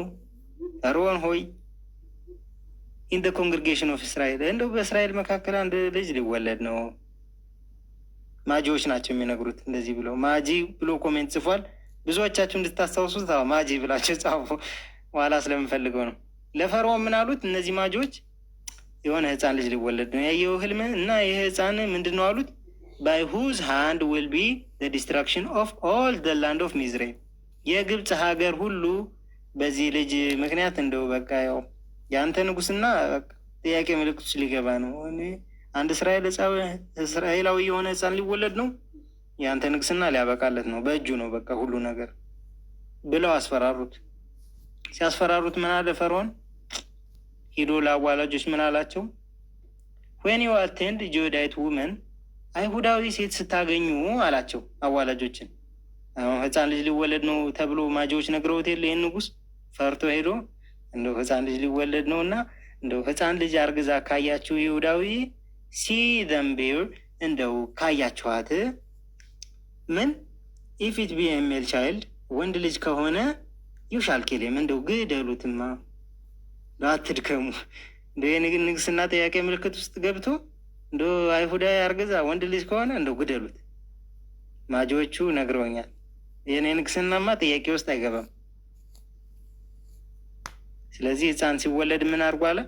ግደሉት አለ። ስለዚህ ያን የሚወለዱ ህፃናት ሁሉ ይገደሉ ነበር። በሚገደሉበት ሰዓት ማን ተወለደ? ከሌዊ ወገን አንድ ሰው ሄዶ የሌዊን ልጅ አገባ። ሌዊ ማለት ያው ዘር ነው ማለት 12 የእስራኤል ዘሮች ያሉ ሌዊ እንደዚህ ቤንጃሚን፣ ይሁዳ ምናምን እየተባሉ የሚከፋፈሉ የ12 ልጆች አሉ፣ የያዕቆብ ልጆች ማለት ነው። እና ከሌዊ ዘር የሆነ አንድ ሰው ሚስቱን ሄዶ አገባ። ከዛ ጸነሰችለት፣ ሴት ጸነሰች፣ ሴቲቱም ጸነሰች፣ ወንድ ልጅም ወለደች። ኧረ ወንድ ልጅ ተወለደ ህፃን በሚገደልበት ሰዓት።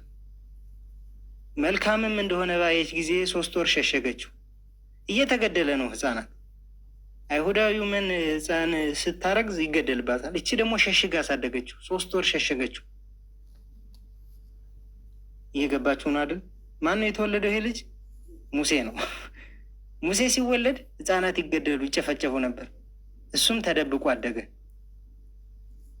ህፃናት በሚወለዱበት ሰዓት አይደለ የተወለደው ሙሴ? አሜን ነው የጌታ ሰው። የማቴዎስ ወንጌል ላይ ቅድም ምንድን ነው የተባለ? 70 ሰገሎች መጥተው ምንድን ነው ያሉት? የአይሁድ ንጉሥ ወዴት ነው የተወለደው ብለው ሲጠይቁት ንጉሱ ፈርቶ ነበር አይደል እንዴ? ደንግጦ ምን አድርጎ ነበር ሲደነግጥ? ኢየሱስን አብሮ ለማስገደል ህፃናቱን ሁሉ 2 ዓመት የሆናቸውን ከዚያም የሚያንሱትን ህፃናት ሁሉ አስገደለ ይላል። ሙሴ ሲወለድ ህፃናት እየተገደሉ ነበር። ምክንያቱም ሙሴ የንጉሱን ንግስና አስፈሪ ደረጃ ላይ አድርሶታል። የሚወለደው ህፃን ንግስናን ይወስደዋል ተብሎ ስለተነገረው ፈርዖን ሙሴን ሊያስገድለው ሞክሮ ነበር። ይህም ደግሞ እነዚህ 70 ሰገሎች ንጉስ ይወለዳል ብሎ ስላስፈራሩት ኢየሱስን ለመግደል ህፃናትን ሁሉ አስጨፈጨፈ። አያችሁት? ፈርዖንም ህፃናትን አስጨፈጨፈ ህፃኑን ለማስገደል ንግስናውን እንዳይቆጣጠርበት። ሄሮድስም ህፃንን ለማስገደል ህፃናትን ጨፈጨፈ። ህፃናት በሙሴም ዘመን በኢየሱስም ዘመን ይጨፈጨፉ ነበር። ዘም አመሳሰሌሽን እያመሳሰሉብን ሙሴን ለማስመሰል ሙሴን የሚመስል ነቢይ ይመጣል ስለተባለ ሙሴን እንዲመስልም ማለት ነው። ቅድም ምን ብለው እነዚህ ሰዎች የነገሩት ህፃን ይወለዳል ብሎ የነገሩት እነማን ናቸው? ማጂሽያን ማጂ ብላችሁ ያዙ ያልኳቸው የሉም? ማጂዎች ነበሩ። ለንጉሱ የሚወለደው ህፃን ንግስናን ጥያቄ ምልክት ውስጥ ይከተዋል ያሉት። እዚህም ለንጉሱ 70 ሰገሎች ነበሩ የነገሩት ንጉስ ተወልዷል ብለው ማለት ነው። 70 ሰገል ተብሎ አማርኛ ላይ የተቀመጠላችሁ ምንድን ነው የሚለው?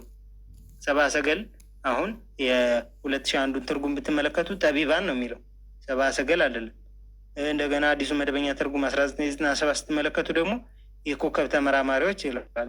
የከዋክብት ይህ ትርጉም በጣም የተለያየ ነው። እና ወደ እንግሊዝኛው ስንሄድ ምኖች ናቸው የነገሩት? ለዚህም ንጉስ ለኢየሱስ ንጉስ ማጂዎች ናቸው። የሙሴንም መወለድ ለፈርዖን የነገሩት እነማን ናቸው? ማጂ፣ ቅድም ጻፉት ያልኳችሁ ማጂዎች ናቸው። ማጂዎች ምን ማለት ነው አለ ስትሮንግ 3097 ማጂሽያን ማለት ነው። ለፈርዖን እንደነገሩት ለሄሮድስም የነገሩት ማጂዎች ናቸው ስለ ኢየሱስ መወለድ። ዘመመሳሰሌሽን አያችሁት? አሁንም ኢየሱስ የተወለደበት ጊዜ ህፃናት ይገደሉ ነበር። ሙሴም ሲወለድ ህፃናት ይገደሉ ነበር። ኢየሱስ ከንጉሱ ሽሽት ወደ ግብፅ ሸሽቷል። ሙሴም ከንጉሱ ሽሽት ወደ ምድያም ሸሽቷል። ሙሴና ኢየሱስ እኮ አንድ ናቸው። እናንተ አይገባችሁም እንጂ።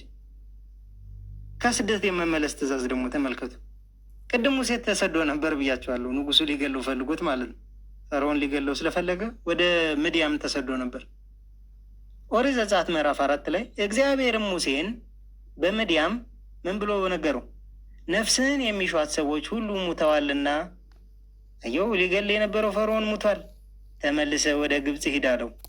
ሙሴም ሚስቱንና ልጆቹን ወሰደ፣ ወደ ግብፅ ተመለሱ።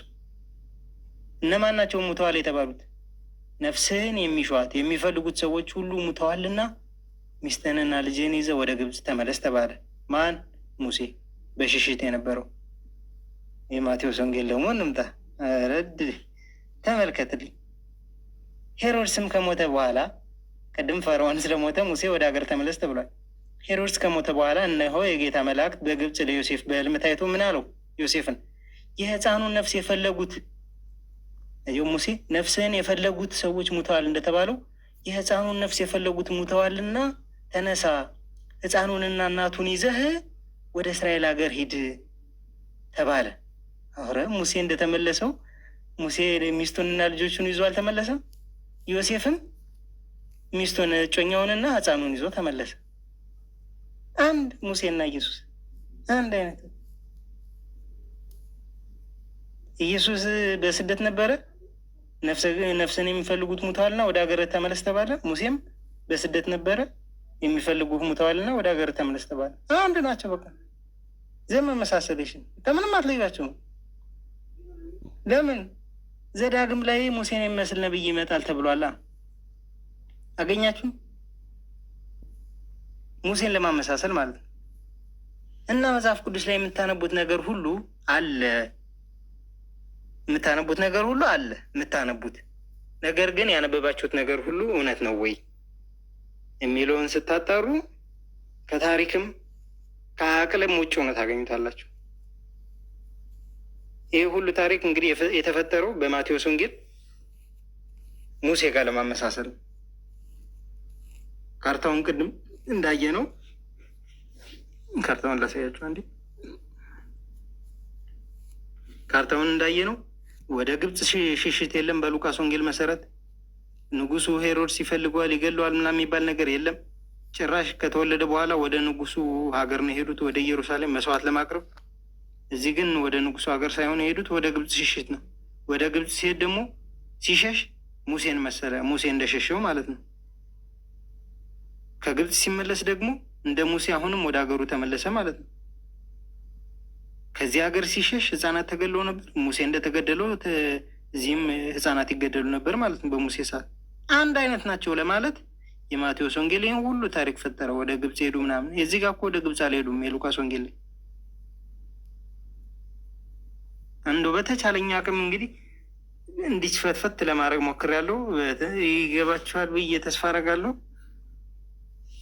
አላህ እኛም በተናገርነው እናንተን በሰማችሁ ተጠቃሚ አድርገን ወደ ቀጣዩ ፕሮግራማችሁ ወደ ማሂር እንገባለን ማለት ነው። አመሰግናለሁ። ሰላም አለይኩም ወረሕመቱላህ። ወአለይኩም ሰላም ወረሕመቱላህ ወበረካቱ።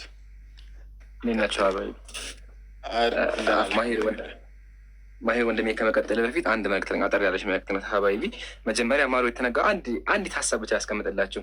ማሩ በደንብ ገልጸዋል። ግን መሰላችሁ ሀባይቢ ክርስቲያኖች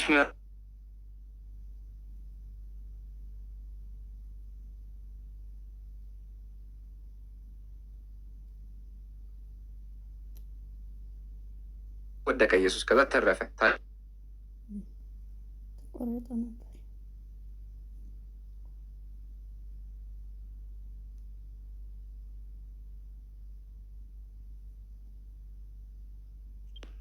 ሰላም አለይኩም። ኢምራን ደምሴ የለም። ኢምራን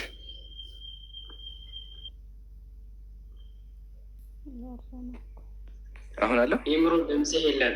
እሺ አሁን አለው። አሁን አለ። ማሻአላ። አየ አኺ ሰምታችሁኛል? በቃ ካልሰማችሁኝ ይቅር። ሰምተኛል? ማሩ ወደቀ ስትል ብቻ ክፉን ሰምተናል። እሺ ምን መሰለህ፣ በፈርዖን እኮ እንትን ይገለው ነበር አይደለ? ካስታወስክ እንዳሁን ሲፈተን ነበረ። ኮልታፋ ነበር። ኮልታፋ የሆነው ለምንድን ነው ማሩ?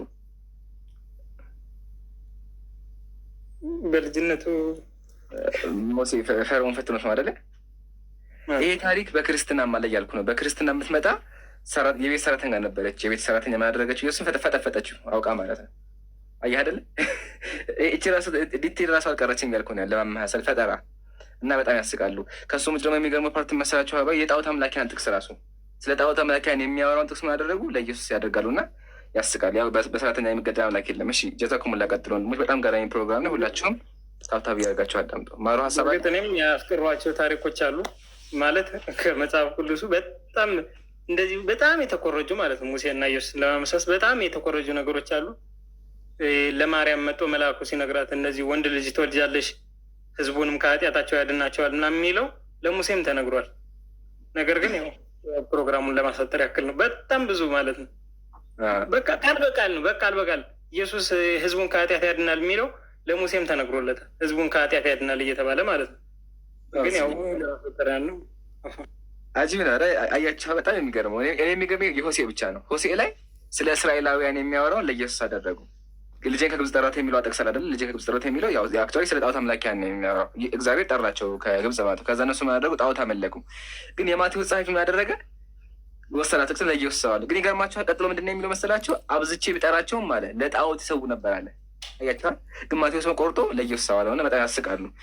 አንድ በሰራተኛ የሚገደል አምላክ አናውቅም። ሰራተኛ ልትገለው ሰራተኛ ልትፈጠፍጠው ነበር ድንጋይ ላይ እና እንደዛ አምላክ አንደኛ የለም። ሁለተኛ ደግሞ ለጣዖት አምላኪያን ያዋለን ጥቅስ እንዴት ብለው የማቴዎስ ጸሐፊ ለኢየሱስ ያደርገዋል።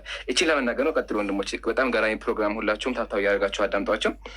የኔ መልዕክት መሰላችሁ ሀባቢ በጣም ወሳኝ ቪዲዮ ነው። አሁን ያለቀኩት አንድ ዲያቆን አለ አክሊል የሚባል ሰውዬ እና ለእሱ መስጠት ይችላል። አጭር ቪዲዮ ናት እና ፕሊዝ ገብታችሁ የምታደርጋላችሁ ቪዲዮ በደንብ እንዲሰራጭ ቪዲዮን ኮፒ ሊንክ አድርጉት፣ አሰራጩት እና ቢያንስ 30 ሰከንድ አዳምጡ። እየገባችሁ አዳምጡት፣ ቪዲዮውን በደንብ አዳምጡት። ሲቀጥል ኮፒ ሊንክ ሼር አድርጋችሁ ተመለሱ። ባረከላሁ ፊኩም። በደንብ ተደራሽን እንዲኖረው ወንድሞች አፉ በሉኝ ስለቋረጥኳችሁ። ቀጥሉ። ባረከላሁ ፊኩም።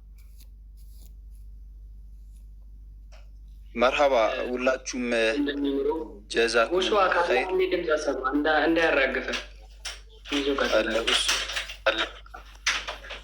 እሱ አለክ 1 ሚሊዮን ያስገባችሁ እጃችሁ ይባረክ፣ አላህ ይጠብቃችሁ። እና በጣም ተመስጣችሁ እያየው ነበር። ኧረ ቆይ ወደ ኢምራን ቪዲዮ ለመሄድ ራሱ ኮመንት ላይ እያየዋቸው ነበረ። ማሩ ኧረ ተው ሚስጥሩን ቶሎ ንገረን እና እንሂድ እያሉ ተመስጠው ነበር። እና እንደዚህ ተመስጣችሁ ስትሰማ የነበራችሁ አንዴ ውሃ ጠጡ። የውሃ መጠጫ ሰዓት አድርጉትና ትንሽ ጠጡ። ሁሱ ካለክ ድምፅ አሰማ።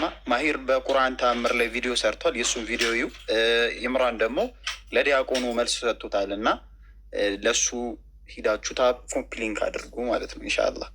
እና ውሃ ጠጣ አድርጉም እናንተም። አሁን ወደ ማሂር እናልፋለን።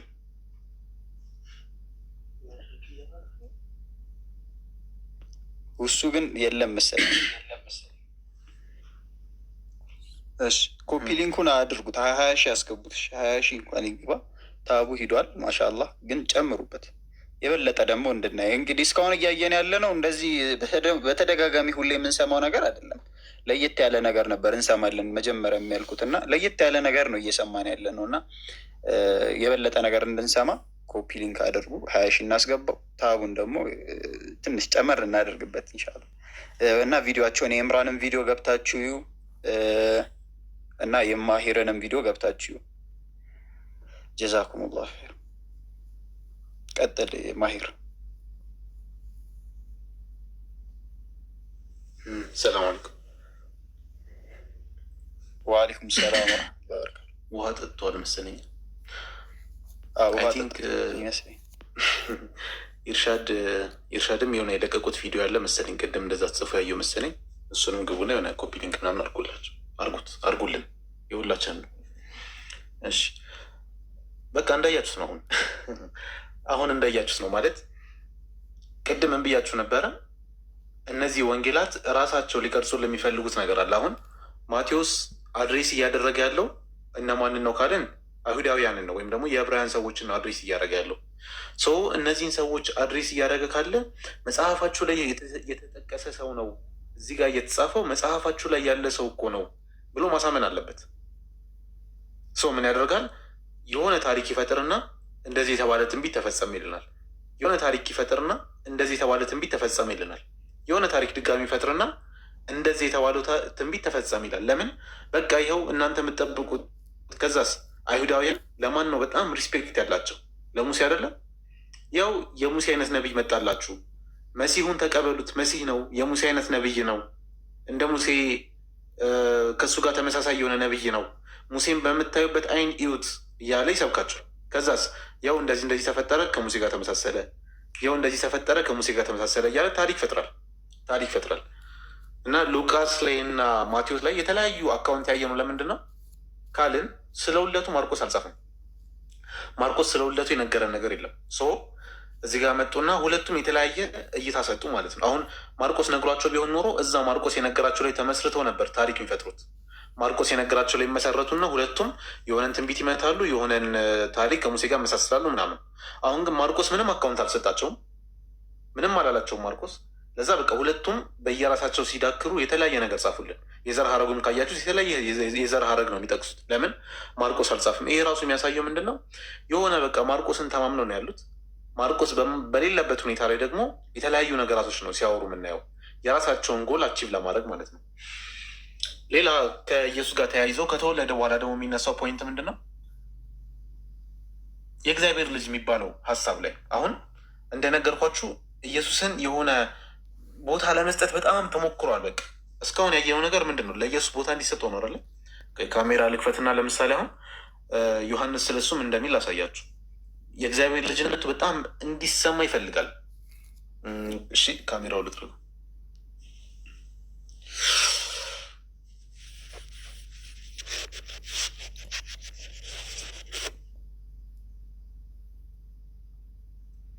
እሺ እና የእግዚአብሔር ልጅ ነው የሚለው ኮንሴፕት፣ ኢየሱስ የእግዚአብሔር ልጅ ነው የሚለው ኮንሴፕት ሰው ላይ እንዲጫን በጣም ነው የሚፈልገው። እና ምን ይላል አያችሁ? ክርስቶስ የእግዚአብሔር ልጅ እንደሆነ ታምኑ ዘንድ አምናችሁን በስሙ ሕይወት ይኖራችሁ ዘንድ ይህ ተጽፏል ይላል። ሉቃስ ሲጻፍ ዓላማው ይህ አልነበረም። ዮሐንስ ወንጌል ግን ሲጨርሰው ዓላማው ምንድን ነው ይላል? ክርስቶስ የእግዚአብሔር ልጅ እንደሆነ ታምኑ ዘንድ ነው ዓላማው ይላል።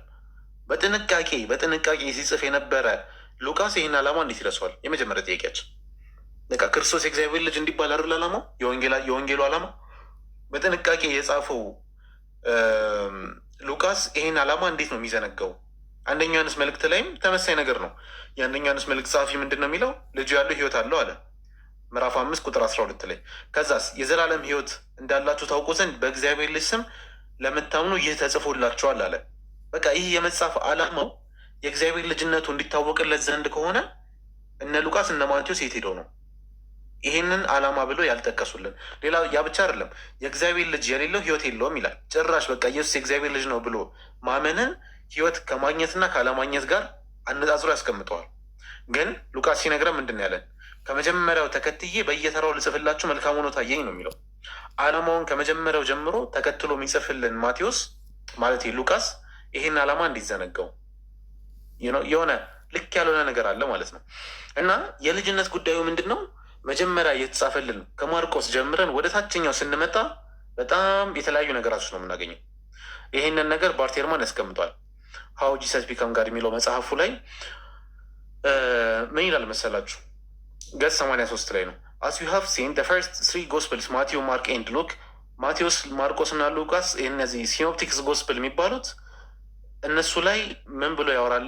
እዛ ላይ ስላለው ነገር ዚያራ ላይ ካለ ተመሳሳይ ናቸው። ኢን ሜኒ ዌይስ በተለያዩ መንገድ ተመሳሳይ ናቸው። በት አለ they also have difference among themselves በራሳቸው ላይ ደግሞ ልዩነት አለ። ኢንክሉዲንግ with respect to their understanding that Christ is the son of God መሲሁ የእግዚአብሔር ልጅ ነው የሚለው ኮንሴፕት ላይ እነዚህ ሁለቱ መጽሐፍት ላይ መለያየት አለ አለን። ኦኬ እነዚህ ሶስቱ መጽሐፍት ላይ ራሱ መለያየት አለ። ሉክ ተመልከቱ እዚህ ጋር እግዚአብሔርን የኢየሱስ አባት ወይም ደግሞ ኢየሱስ እግዚአብሔርን አባቴ ብሎ የሚገልጽበት ፓርት ማርቆስ ላይ 3 ብቻ ነው የሚጠቅሰው። 3 በጥንቃቄ የተጻፈው ሉቃስ ላይ እግዚአብሔርን ኢየሱስ 3 ብቻ ነው አባቴ ብሎ የሚጠቅሰው። እንግዲህ ሉቃስ በጥንቃቄ ነው የጻፈው፣ እያንዳንዱ ተከትሎ ነው የጻፈው። ግን ኢየሱስ እግዚአብሔርን አባቴ ብሎ ሪፈር ያደረገው 4 እና 2 6 በቃ ሁለቱን እንደምራቸው ፋዘር እና ደፋዘር የሚለውን ስንደምረው ማርቆስ ላይ 4 ነው፣ ሉቃስ ላይ 6። አሁን ጊዜ እየገፋ መጣ። ቅድም ክሮኖሎጂካል ኦርደሩን ያሳያችሁ ለዚህ ነው። ማቴዎስ የተጻፈው ዘየት ይላል አይደለ? ከ80 እስከ 9 ይል ነበር ያስታወሳችሁ፣ ወይም ደግሞ ማስታወሻ የያዛችሁ ካላችሁ። ወደ ማቴዎስ ስንመጣ ጨመረ ቁጥሩ 32 ገባ። ሉቃስ በጥንቃቄ ጽፎ ያላገኘው ማቴዎስ አገኘና 31 አደረሰው። አያችሁ፣ የኢየሱስ የእግዚአብሔር ልጅነት ከጊዜ ወደ ጊዜ እየጨመረ ነው የሚሄደው። ይሄ ኪቡ የሚባል ሶርስ እንዳለ ነግሬያችኋለሁ። እዛ ላይ 5 ይጠቅሷል። እየጨመረ ነው። በቃ መጀመሪያ 4 ነበር፣ ወደ ኪቡ ስንመጣ 5 ሆነ፣ ወደ ሉቃስ ስንሄድ 6 ሆነ፣ ማቴዎስ ጋር ስንሄድ ስንት ሆነ? 31። በጥንቃቄ የጻፈው ሉቃስ ያላገኘው የአባትና የልጅ ሪሌሽን ዮሐንስ አገኘና 173 ጊዜ ምን ብሎ ጻፈ? ኢየሱስን አባቴ እያለ እግዚአብሔርን ሪፈር እንዳደረገ ጻፈልን። የት ሄዶ ነው ዮሐንስ? ማን ነው ሉቃስ? የት ሄዶ ነው? ይሁን ነገር ሲፈጠር ሉቃስ የት ነበረ? ሶ ይሄ ኢየሱስ የእግዚአብሔር ልጅ ነው የሚለው ኮንሴፕት ላይ ራሱ ከጊዜ በኋላ የሆነ ፕሮግረስ አለው። በቃ እየተለወጠ ነው የመጣው። ለዛ ነው እዛው መጽሐፉ ላይ ምን ብሎ ያስቀምጠ ፈርስት ክርስቲያን ሴድ ዳት ጂሰስ ዋዝ ሜድ ሰን ኦፍ ጋድ አት ዘ ሪዘሬክሽን ይላል። መጀመሪያ ትንሣኤው ላይ ነው የእግዚአብሔር ልጅ የተባለው የሚል አመለካከት ነው ያላቸው። ከዛ በኋላ ደግሞ የሚመጡት ሂ ዋዝ አዶፕትድ ባይ ጋድ አት ሂዝ ባፕቲዝም፣ ጥምቀት ላይ ነው የእግዚአብሔር ልጅ የሆነው አሉ። ከጊዜ በኋላ የመጡት ማለት ነው። ከዛ በኋላ ከጊዜ በኋላ የመጡት ደግሞ ምን አሉ? ሂ ዋዝ አክቹዋሊ ቦርን ሰን ኦፍ ጋድ፣ ገና ሲወለድ ራሱ የእግዚአብሔር ልጅ ነበረ ብሎ አስቀመጡ። ገና ሲወለድ የእግዚአብሔር ልጅ ነበርኩ ብለው አስቀመጡ። እያቸው ከጊዜ በኋላ ምን ያክል ወንጌላቱ በጸሐፊያኑ እና ይሄ እርሊ ላይ በነበሩ ሰዎች ኢንፍሉዌንስ እየተደረጉ እንደመጡ ክርስቲያኒቲ ከዛ በኋላ ምንድን የተፈጠረው? ከአምላክ የተወለደ አምላክ ከአምላክ የተገኘ አምላክ ብለው በኒቅያ ጉባኤ ጭራሽ እኩል አደረጉት ከአምላክ ጋር። ኦኬ። ስለዚህ ይሄ ነው ችግሩ፣ ይሄ ነው በቃ። ከጊዜ በኋላ ጊዜ በገፋ ቁጥር ሁሉም የራሱን ሀሳብ ያመጣል። ምናልባት የኒቅያ ጉባኤ በተደረገ ጊዜ የተጻፈ ወንጌል ቢኖር ኖሮ ምን ብሎ ይጽፉት ነበረ? ኢየሱስን የአምላክ ልጅ ከዘላለሙ ከአምላክ የተወለደ የእግዚአብሔር ልጅ አድርገው ቁጭ ይሉ ነበር። ግን ያው ደግነቱ ከዛ በፊት ነው ካናናይዝ አድርገው አስቀመጧቸው። ካናናይዝ ባያደርጉትም ግን እነዚህ 4ቱን ወንጌላት መርጦ አስቀመጧቸው። ኢየሱስ ማን ነው የሚለው ኮንሴፕት ላይ ለምሳሌ አንድ ሰውዬ አለ መጽሐፍ የጻፈ ክርስቲያን አፖሎጂስት ነገር ነው እና ኢየሱስ ማን ነው ይላል። የመጀመሪያ መልሱ እንደው ታውቃላችሁ፣ የእግዚአብሔር ልጅ ብሎ ነው የመለሰው መጽሐፉ ላይ። ኢየሱስ የእግዚአብሔር ልጅ ነው። ከዛስ ማስረጃ ማቴዎስ ወንጌል ምዕራፍ 16ን ጠቀሰ። በዚህ ክፍል ላይ የሚያስደንቅ አንድ ነገር አለ አለ። ጭራሽ እዚህ ማቴዎስ ላይ የሚያስደንቅ ነገር አለ። ምን? ኢየሱስ ማን ነው ሲባል ማን ተብሎ ተመልሶ? የእግዚአብሔር ልጅ ተብሎ ተመልሶ። ይሄን ያክል ክርስቲያኖች ላይ የእግዚአብሔር ልጅ ነው የሚለውን ነገር ሰርጸዋል። ይሄ ማስረጃ ተደርጎ የመጣለት ምንድን ነው? ማቴዎስ ከጊዜ በኋላ የመጣው ማለት ነው። ማርቆስ ምንድን ነው ያለው? ኢየሱስ ማን ነው ለሚለው መልስ ወይም ኢየሱስ ማን ነው ለሚለው ጥያቄ ማርቆስ ምን ብሎ ነው የመለሰው? እኔው ችግር የለውም። ማርቆስ ወንጌል ምዕራፍ 8 ቁጥር 29 ላይ ምን ይላል? እናንተስ እኔ ማን እንደሆንኩ ትላላችሁ ብሎ ጠየቃቸው ይላል። እኔ ማን ነኝ? ኢየሱስ ማን ነው ሲል ጴጥሮስ ምን ብሎ ነው የመለሰው? አንተ ክርስቶስ ነህ። ትኩረት ሊሰጠው የሚገባ የነበረው ኢየሱስ ክርስቶስ ነው መሲህ ነው የሚለው ኮንሴፕት ላይ ነው። አንተ ክርስቶስ ነህ ብሎ ነው የመለሰለት። ከዛ በኋላ ግን ከጊዜ በኋላ የመጣው የማቴዎስ ወንጌል ጸሐፊ ይህን ታሪክ ወሰደና ምን አድርጎ አስቀመጠው? ስምዖን ጴጥሮስን መልሶ አንተ ክርስቶስ የሕያው የእግዚአብሔር ልጅ ነህ ብሎ መለሰለት ይላል። ወይም አለው ወይም አለ። ማን? ማቴዎስ። ሉቃስ ማን ነው? ማርቆስ ይሄን ሲጽፍ የት ነበረ? ዘሎት ነው ይሄን ፓርት? መንፈስ ቅዱስ ይሄን አልገለጠለትም ነው? ለምንድን ነው የእግዚአብሔር ልጅ ነው ሊረሳው? አያችሁ፣ ከጊዜ በኋላ መሲሁ የእግዚአብሔር ልጅ ነው የሚለውን ነገር የሆነ የሰው ጭንቅላት ለማስገባት እዚህ ጋር ምን ይላል? በሰማይ ያለው አባቴ እንጂ ስጋና ደም ይህን አልገለጠልህምና ብፁህ ነህ አለ። እንደዚህ አይነት በጣም በቃ ኢየሱስን ያስደነቀ ንግግር ቤተክርስቲያኔን ይሰራሉ አለ። ማን ላይ? በዚህ ቻለት ላይ ጴጥሮስ ላይ አንተ ላይ ቤተክርስቲያኔን ይሰራሉ አለ። ይህንን የመሰለ በጣም ከባድ ንግግር ኬት ረሳው? ማርቆስ አልነገሩትም ነው? ታሪኩ ከማርቆስ ነው የተወሰደው፣ ግን ማቴዎስ አሻሽሎታል። ስለዚህ የእግዚአብሔር ልጅ ነው የሚለው ኮንሴፕት ላይ ሌሎች ብዙ ማስረጃዎች ራሱ መጨመር እንችላለን። ግን በቃ የእግዚአብሔር ልጅ ነው የሚለው ኮንሴፕት ላይ ምን ያክል ኢንፍሉዌንስ እንደተደረጉ ማለት ነው በኤርሊ ክርስቲያኒቲ። ያ ብቻ አይደለም። አሁን የእግዚአብሔር ልጅ ነው የሚለው ኦኬ፣ እሺ፣ እሱን አየን። አሁን በዚህ መልክ ልጅነቱን አደረጉ። ከዛ በኋላ ደግሞ የእግዚአብሔር ልጅ ነው የሚለውም ከጊዜ በኋላ አመጡ ምናምን። አሁን ምን ቀረ? ኦብስታክሎችን ማጽዳት አይደለም? ኦብስታክሎችን ማጽዳቱን ማለት ነው። አሁን ኢየሱስን ካያችሁ ቅድም እንደተመለከት ነው ከሙሴ ጋር የሚመሳሰል ነቢይ አድርገውታል። ኦኬ። ከዛ በኋላ ደግሞ በጣም የተተነበየለት ታላቅ ነቢይ አድርጎ ስለውታል። ከዛ የእግዚአብሔር ልጅነቱን ከፍ እያደረጉት መጥተዋል። ማቴዎስ የእግዚአብሔር ልጅነቱን ከፍ ካደረገ ማርቆስ ላይ ደግሞ ያሉ የኢየሱስን ክሬዲት ዝቅ የሚያደርጉ አካውንቶችን ወይም ደግሞ የኢየሱስን ምንድን ነው የሚባለው ክሬዲቱን ዝቅ የሚያደርጉ ታሪኮችን እነሱንም ማስተካከል አለበት ማለት ነው። የራሱን ታሪክ ቢውልድ አድርጓል። ከዛ በኋላ የተበላሹ ታሪኮችን ነው የሚያስተካክለው እና የተወሰኑ ላንሳላችሁ፣ 2 ወይ 1 አላርዝሙ። የመጀመሪያው በማርቆስ ወንጌል ላይ ምን የሚል ታሪክ እናገኛለን መሰላችሁ? ኢየሱስ ከቢታንያ ሲመጣ ይራብና ከዛ የሆነች በለስ ያይና ከዛች በለስ ላይ መብላት ይፈልጋል እና ታሪኩ እንደዚህ ነው። በማግስቱም ከቢታንያ ሲወጡ ተራበ ይላል የማርቆስ ወንጌል ምዕራፍ 11 ከቁጥር 12 ጀምሮ። በማግስቱም ከቢታንያ ሲወጡ ተራበ። ቅጠልም ያላት በለስ ከሩቅ አይቶ ምናልባት አንዳች ይገኝባት እንደሆነ ብሎ መጣ ይላል። አስምሩልኝ። ወደ በለሲቱ የቀረበው በጥርጣሬ ነው። ምን በሚል ጥርጣሬ? እንደው ምናልባት አንዳች ይገኝባት ይሆን ብሎ መጣ። ኦኬ ጥሩ። ከዛስ? ነገር ግን አለ የበለስ ወራት አልነበረም እና መጥቶም ከቅጠል በቀር ምንም አላገኘባትም አለ። አሁን አስተውሉ። የበለስ ወራት ስላልነበር ነው። ምክንያቱ ተጽፏል ማርቆስ ላይ። የበለስ ወራት ስላልነበር ነው። ኢየሱስ የሄደበትን ምክንያት ተጽፏል። ለምንድን ነው የሄደው? ምናልባት አንዳች ነገር ካገኘው ብሎ ነው የሄደው። ከዛ በኋላ ወደ ዝቅ ስንል ቁጥር 20 ላይ እዛው ምዕራፍ 11 ቁጥር 20 ላይ ረገማት። ኦኬሽ ረገማት። መልሶም ከአሁን ጀምሮ ዘለዘላለም ማንም ከአንቺ ፍሬ አይብላ አላት። ደቀ መዛሙርቱም ሰሙ ይላል። ረገማት። በቃ አሁን አነሰሰሪ ነገር ነው። እሺ ከዛ ቁጥር 20 ላይ ማለዳም ሲያልፍ በለሲቱ ከስሯ ደርቃ አዩ። መቼ ማለዳ። ፖይንቶቹን ያዙልኝ። እሺ ፖይንቶቹን ያዙልኝ።